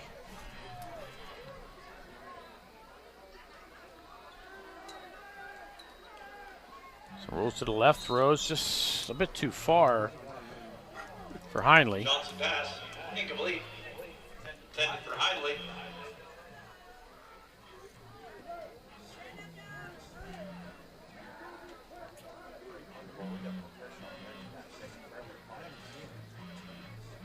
Is that an electric guitar or Yep, something? right Yeah, down yes, it there. is, actually, yes. First row. Band performing halftime. Parents on the far side. Senior parents able to come into the game.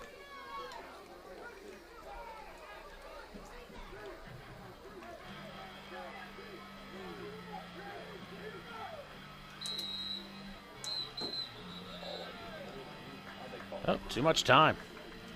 Yep. Live game. Kiski.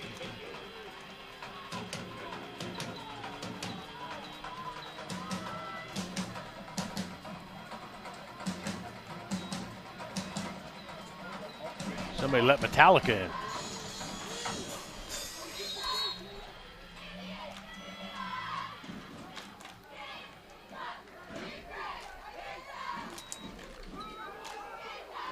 Johnson keeps it himself ahead for a yard.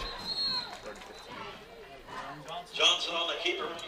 Brought down by number 43. Keith Calvin. Assisted by number 77, Christian Williams.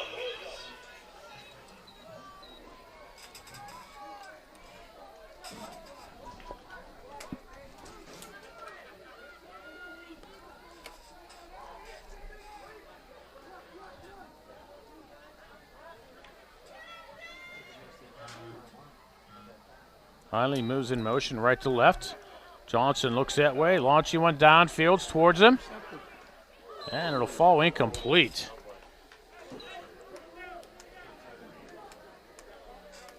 I think Heinley became defensive back. Posey was on the coverage there for the Indians. Almost came up with the INT. And that's There where hasn't been a turnover in this game, has there? no, the onside kick. The Yeah, onside kick. that's it. There's been a couple fumble, the long snap, but that was recovered by Duggar and hasn't been any interceptions. A clean game as it comes to the turnover battle, really. Posey back for the Indians.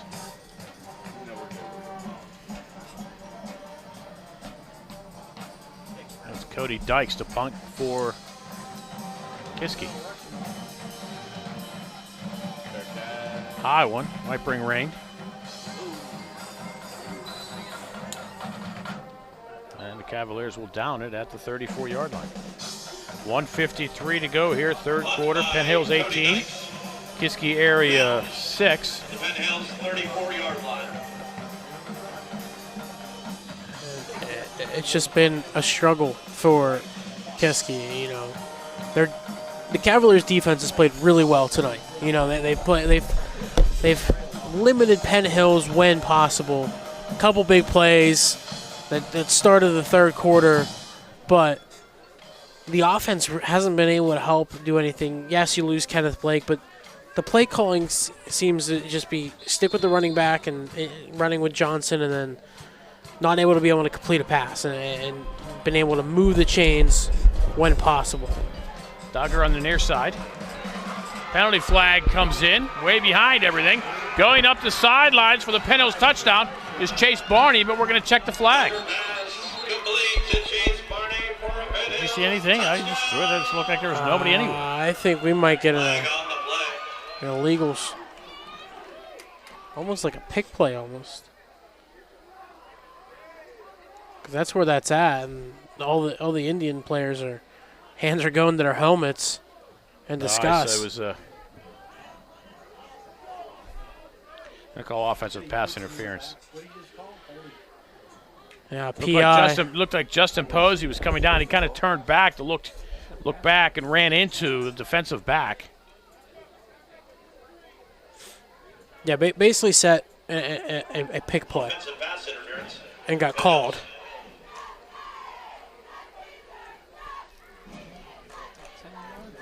No, that takes away the 66-yard touchdown pass. Yes, it does.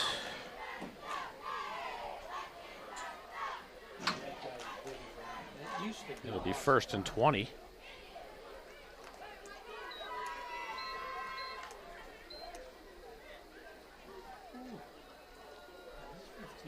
Clock stopped, 1:41 to go here in the third. And 18-6 Penn Hills.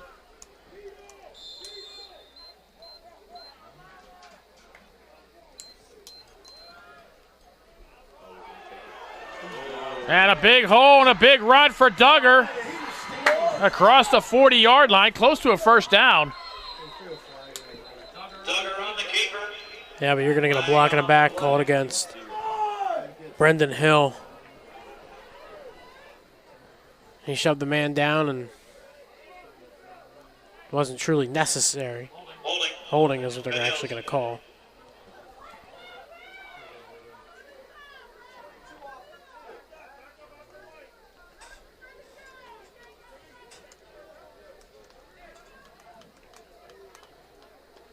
Generous 10 yards. First down was 19. So actually they gain a yard. yeah. So on the rush they can't. Well, no, they started at the 19, so they actually gained 6 on the play.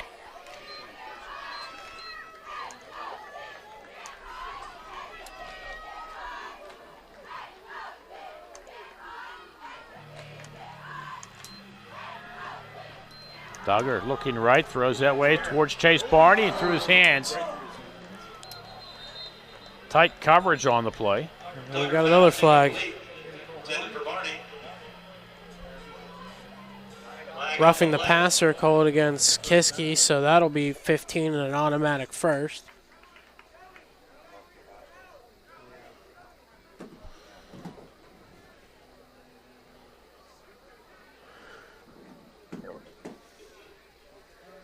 So they'll go from the 25, and it should move it all the way up to the... Where they're going from now? They go to 25 or 24.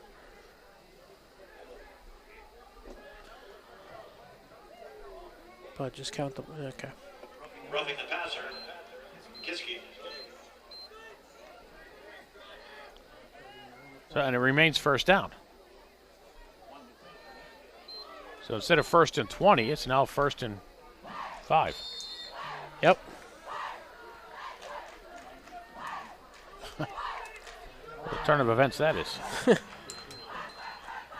the Indians will keep it on the ground. And nothing much there of anything for Dante Pollard. Dante Pollard on the carry. In fact, he'll lose 2.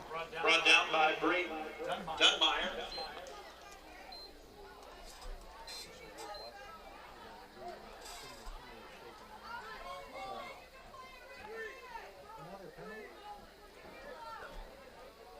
Is there another flag on the field? Trying to figure out where to spot the ball. Well, which we know is not an exact science. Yes. They're looking to the line judge, and I don't. It's second down.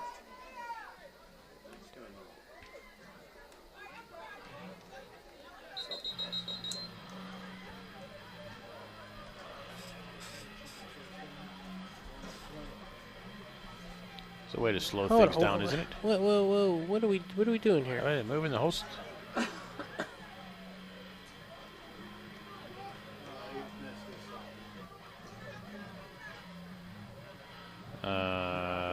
Now the chains moved. So what should have happened? It should have been roughing the pass. It was a personal foul, roughing the passer. It's a 15-yard penalty, automatic first down. So it should have been 1st and 10. So it should really be like 2nd and 12. Right. Is what it should be. It should be 2nd and 12 from the 37-yard line. They messed it up 2 plays ago on the penalty. And now we got whistle start and whistle stopping.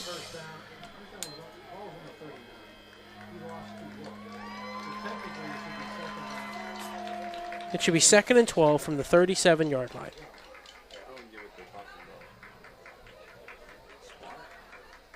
No, 8 seconds remaining in the third quarter. We do know that. That's about all we got. It's I'm 18-6 telling is the score. That's about all we know up here right now. And then we're going to have a conclave of officials around the 36-yard line.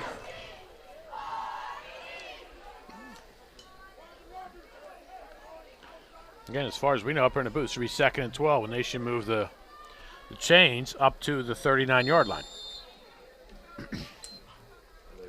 Nope, they're going to. So we're going to run the clock out. And then try to figure it out during the break. I hope so, because I'm confused myself. Score after 3 quarters. After 3, Penn Hills 18, Kiski area 6. You're watching the Penn Hills Indians Football Network.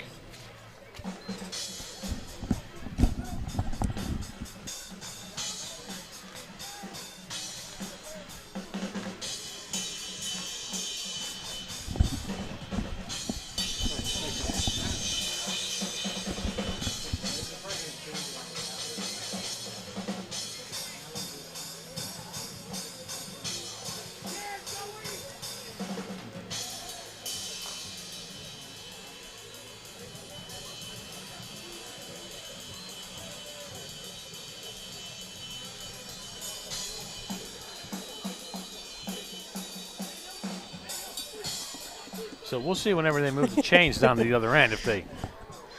You got any guesses where you want to spot the At ball? this point, no.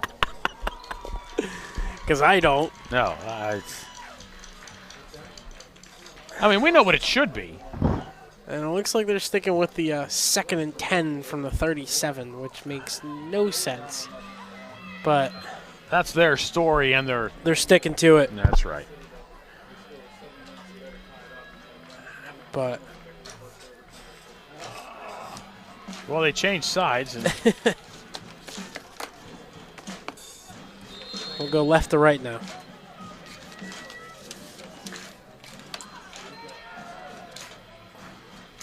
Dogger throws pass complete. No.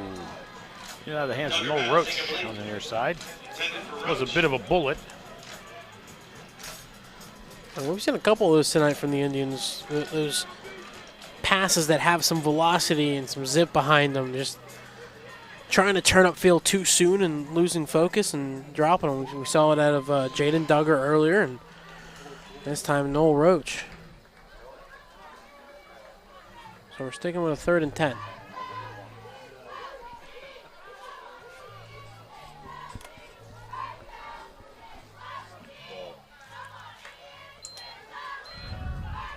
Duggar will roll in front. Has Topek in front to block. Gets the pass away, and the pass too high, too far for Chase Barney. And they'll bring up a 4th down. Intended for Barney. 4th down. Brings out Silverman. 4 punts on the night, averaging 30 yards, has a long of 40.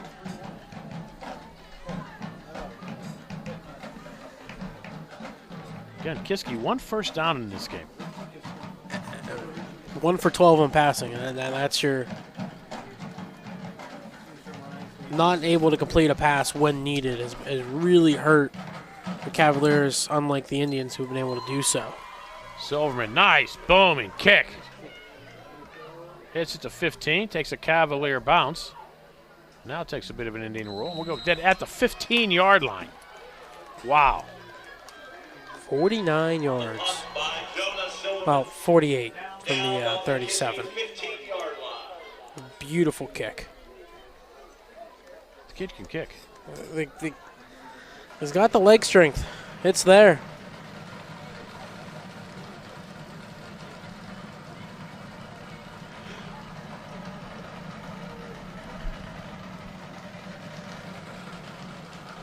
We'll see if the Cavalier offense can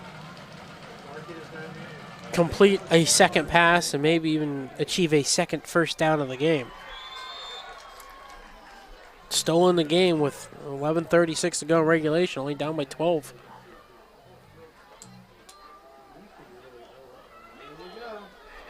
Big hole, nice run. Best of the night for Logan Johnson. Out to the 41-yard line. That's a 36-yard scamper. Excuse me, a 26-yard scamper. That's a first down for the Cavaliers.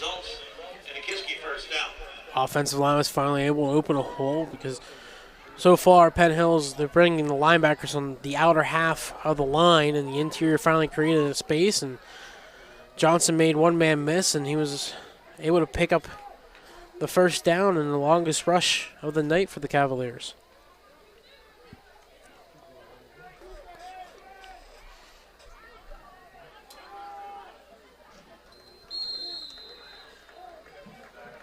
Johnson for 4. Johnson on the keeper. Wrapped up, brought down by Josh number Wade. 53, Josh Wade. And Johnson's feeling him. That one, he had to get helped up by one of his offensive linemen. He's slow to get up on that one. Wade, 6'3", 285. And the amount of running that Johnson's had to do tonight with the unfortunate injury to Kenneth Blake, the ankle sprain. I found him on the sideline. He's over there on the crutches.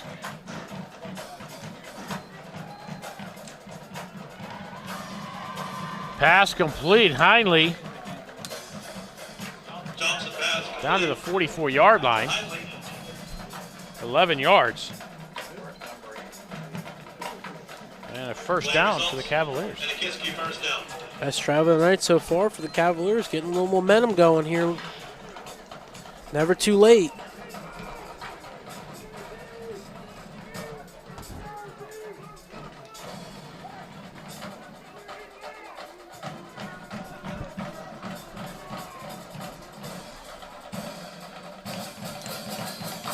Johnson again.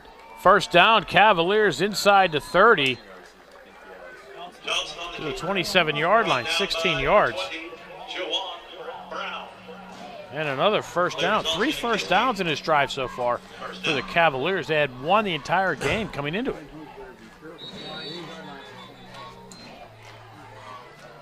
And they're just got a little momentum going. You know, offensive line starting to feel a little bit. You've been able to hold 2 consecutive drives at Penn Hills. Ever since the opening drive, Penn Hills hasn't been able to do anything really offensively. And now the offense is reaping some of the rewards. The quarterback in. His pass was intended for Matthew Hilty. It was LeBrin Smith. So giving Johnson a breather. He needs it. The amount of hits he's taken tonight, let him rest up a little bit. Smith coming back out. He went to the sideline, received the play call.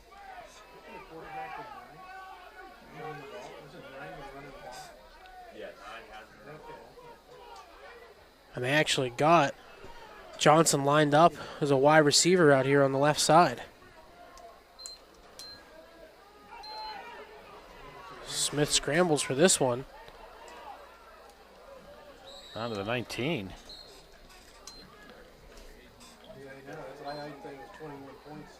Number 2, LeBron Smith on the carry. Run down by number 10, Derek Topek.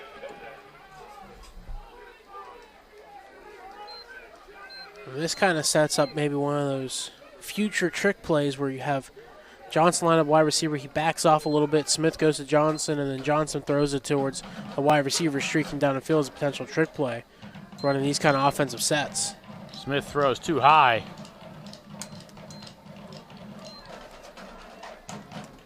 For Hilty. Smith pass, incomplete. Intended for Hilty. That brings up a 4th and short. 4th down. I'm telling you, they were just going like gangbusters there. Yeah.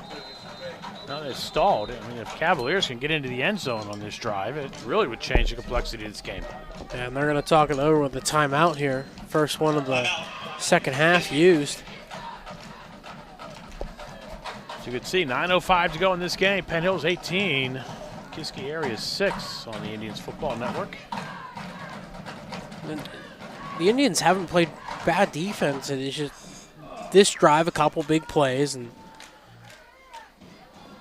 this time the Cavaliers have been able to capitalize. But this is where now we've seen 3 straight plays where the defense is held strong. Go for the fourth one, try to stop them here, and then try to get the offense going some way to get another score to seal the deal. If Kiski scores here, you're talking minimum a 6-point game.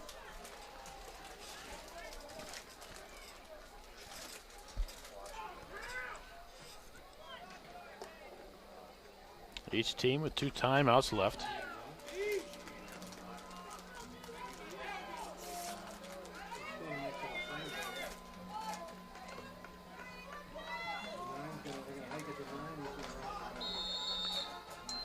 The only high school game going on in the area today.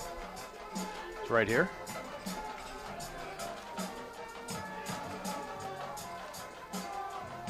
Johnson back in at quarterback. Keeps it himself. Runs into his own man, but dives ahead for the first down at the 16-yard line. Johnson on the keeper. Able to make a couple men miss in the backfield, and then, as you mentioned, he ran into the backside of one of his own linemen, but able to fight through and pick up the couple yards all he needed for the first down. And keeps his good drive alive going for the Cavaliers.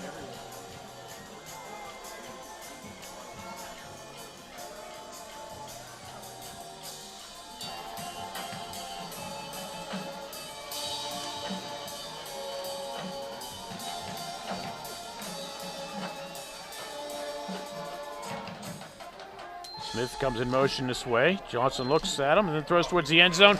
Touchdown, Kiski Cavaliers, Calvin Hindley. Johnson pass. Complete. He was wide open. For a Kiski touchdown. And that was the best pass of the night by Johnson. Sat back there, had the time. Beautiful route run by Hindley, and just easy 16-yard completion for the score. Touchdown coming with 8:20 to go in the game. Penn Hills up by 6. Kiski now trying to make it 5.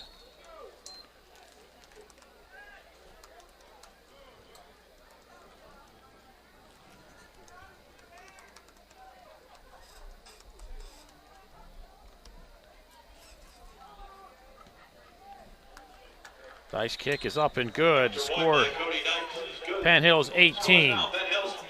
Kiski 13. You're watching Indians Football Network. Now here's one for you, RJ. Yes. After the Blake kickoff return, Kiski went for 2 because the Indians had got 2 on theirs, on their touchdown. A little too early maybe to trying to go for 2. I mean, if they get the point there, that would have made it 18-13, and then you go for the 2 here to try to bring it within 15. Maybe just get that point, get that point, get that point. Yeah, and I mean, the nice thing is, hindsight's 20/20, and I don't know if Coach thought his offense was going to be as stale as it was for the entirety of the game until this last drive, and until the second half, didn't have a single first down, and then that drive gets 5 first downs and puts one into the end zone. It doesn't come off the special teams.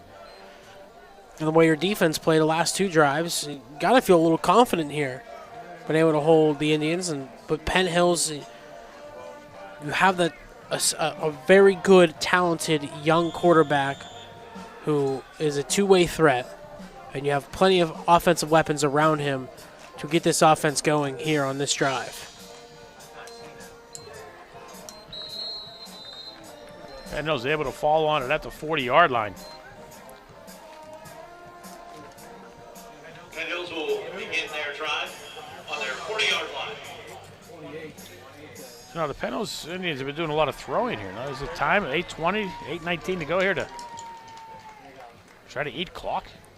I would think so. I think this would be the time and place to do that.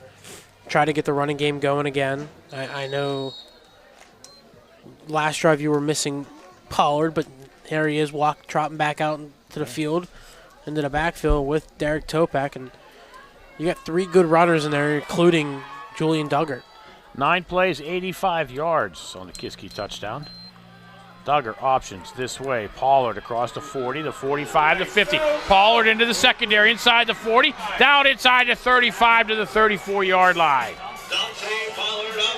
26 yards for Pollard. And just like that, instead of chewing clock, talking Indians maybe getting on the board again.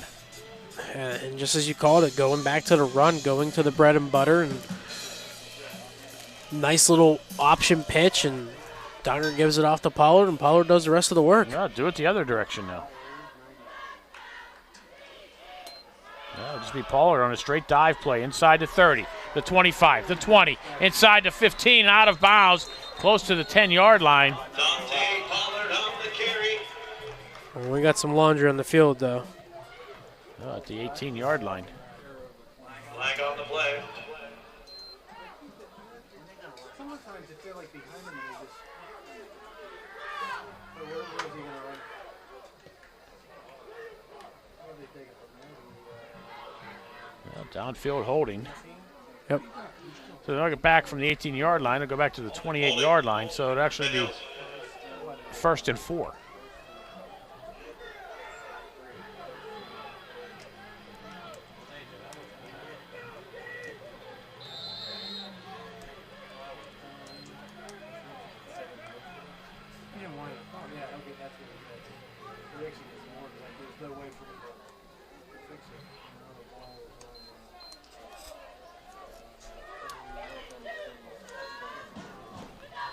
Brown deep.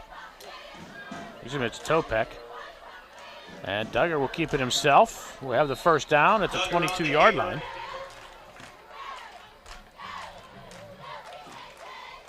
That play results in a Penn Hills first down. Clock will stop for the moment, but now it's running again. 7:35 to go here, 4th quarter. Penn Hills up by 5, but they are driving. They are marching, getting that offense going, and it's behind the run game, you know. They'd like to get into the end zone, but you have to be thinking and want to get at least 3 out of this drive.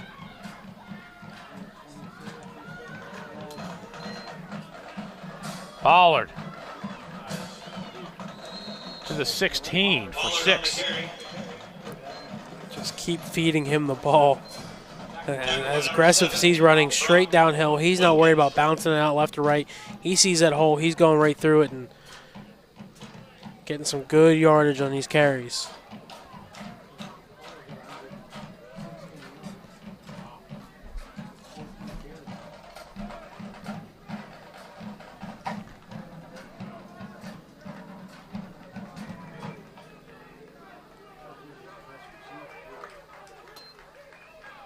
Oh, why change things? Pollard. This time just 1 to the 15. Dante Pollard on the carry. Clock under 6.5 and running. That's the big thing for the Indians right now. Both teams with only 2 timeouts, just trying to chew as much clock as possible. And Cavaliers would like to hold for a field goal and make it a score and 2-point conversion game. And we know Silverman has the leg. Absolutely.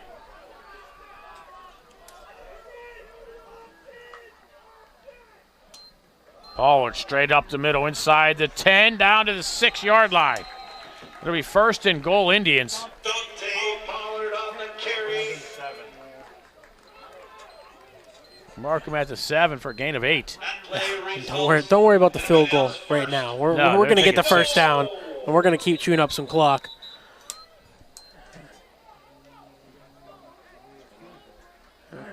As we're getting over 2.5 on this drive being chewed up. Drive started at 8:19.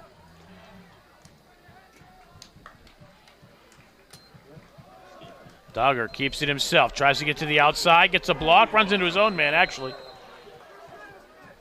And goes down from a gain of 1. Run down. By number 16, Francis Danino.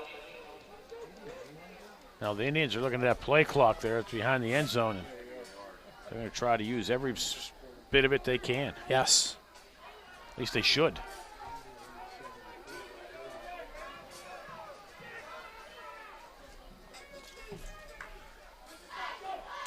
They snapped with 15 seconds to go.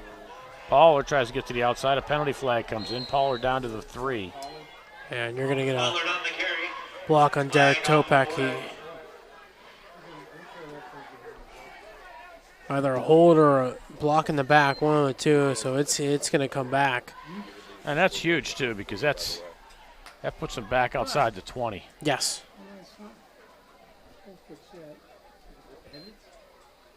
Yep. Illegal. Holding. Penn Hills. Yeah, the Indians snapped it with 15 seconds to go on that play clock. Yeah, I understand the. Also, don't want to disturb the rhythm of the offense at the same time, make them sit and wait. I could see that as well. So. Yeah, it stops the clock at 4:52. And Kiski just jumped off Flag on sides. the field. Not a lot of penalties on Kiski tonight. Encroachment. Kiski.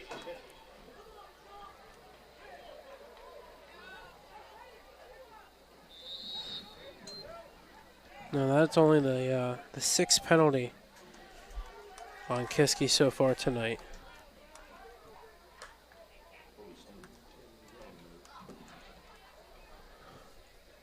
6 for 49 yards. Penn Hill's now 10 for 93 that I have down on penalties. Dogger's going to throw a launchy one towards the end zone. Has Roach, touchdown, Penn Hills. Tucker pass to Roach for Penn Hills. Touchdown! Well, that's one way to eat the clock. Yeah, 3 minutes, 50 seconds, eight play drive, 60 yards.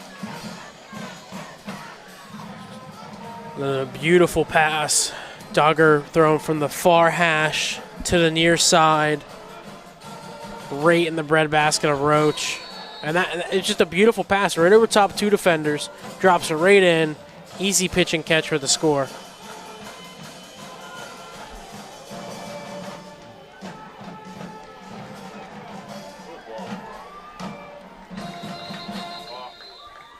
The PAT is blocked.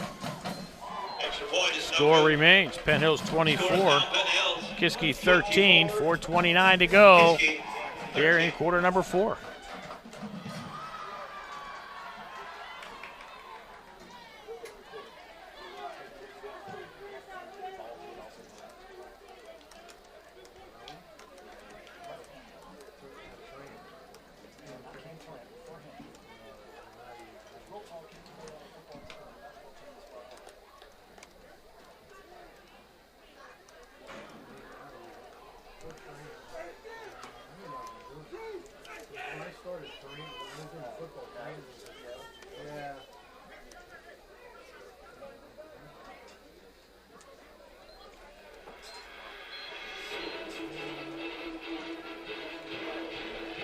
Oh, hi, Aaron Donald.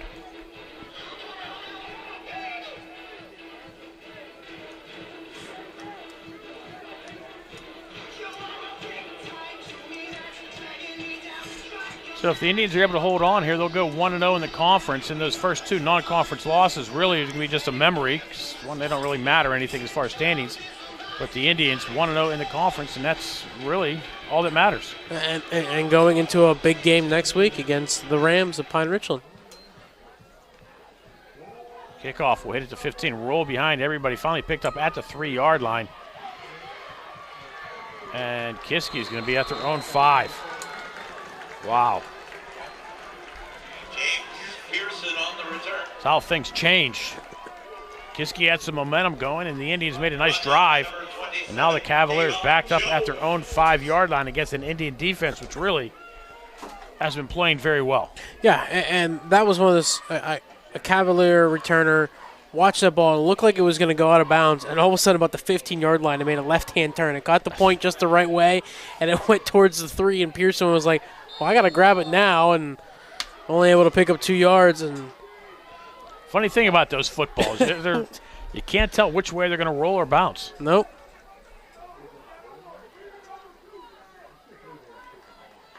Logan Johnson from his own goal line. Will roll to his right in his own end zone. Looks, throws, pass, picked off by Topek at the 15. 10, 5, touchdown, Derek Topek. Derek Topek with the interception and a touchdown. And you want to talk about a complete paradigm shift in this game. We looked like we were talking Cavalier momentum, and then all of a sudden, within 4 minutes, we got 2 scores for the Indians. 15.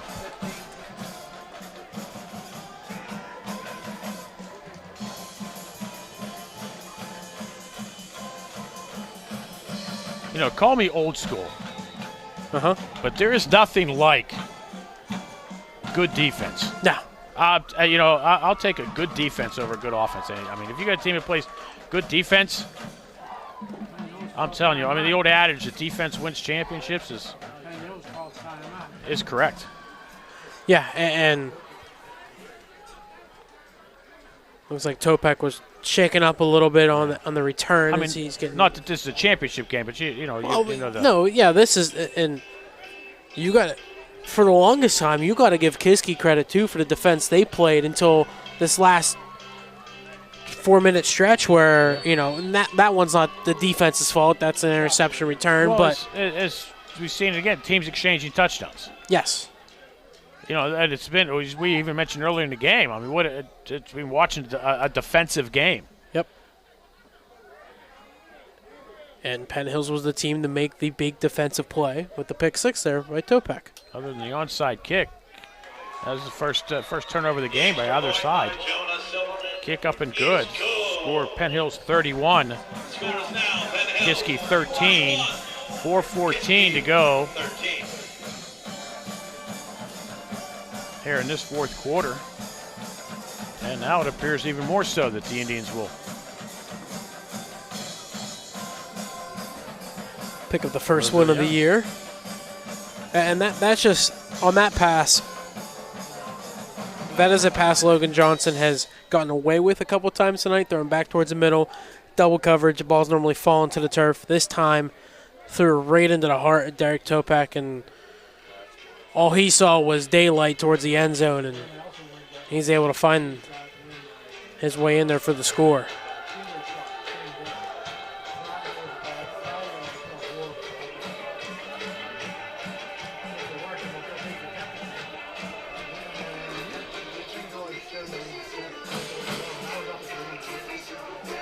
So now Silverman will line it up at the 40-yard line.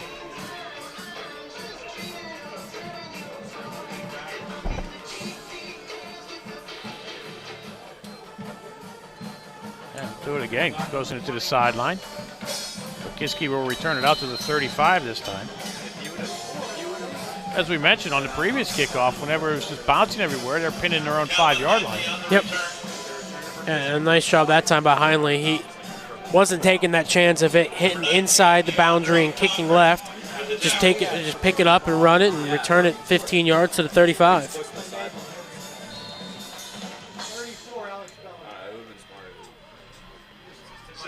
Again, Penn Hills 31, Kiski 13, 4:09 to go here in the fourth.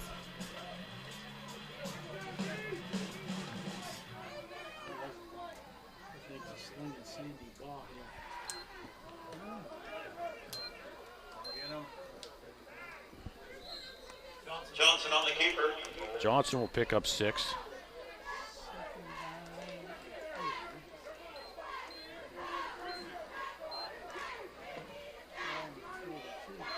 Tackle by number 15. I hope they got the ice bath ready for Logan Johnson. As many hits as he's taken tonight and having to carry the duties when Blake goes out in the second quarter. Remember, Kiski played Monday night. Yes, that too. short turnaround. Indians will experience that in 2 weeks. Johnson's passing complete on the near side. Indians play tonight. They play next Saturday here against Pine Richland. And then a Thursday night game at North Hills. Oof. We have the CW next week and then the Point at North Hills. But we will also live stream. Yes.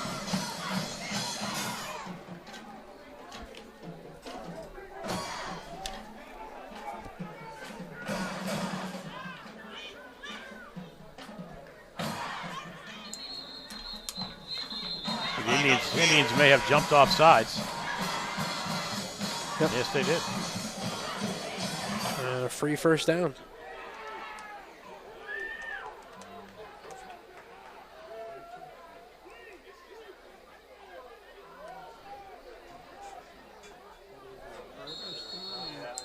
They'll take it. Yes. Take it any way you can get it.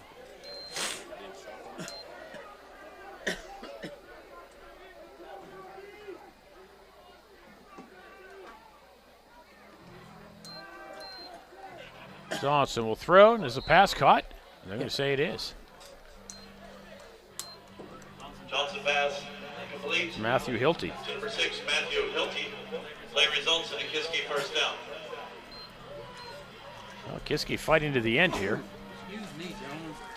And got to be happy to see that, like you mentioned, short week. Dealing with the injuries. Being able to battle through and still fight to the end. Johnson throws one down the sideline. And a pass too far for Hilty.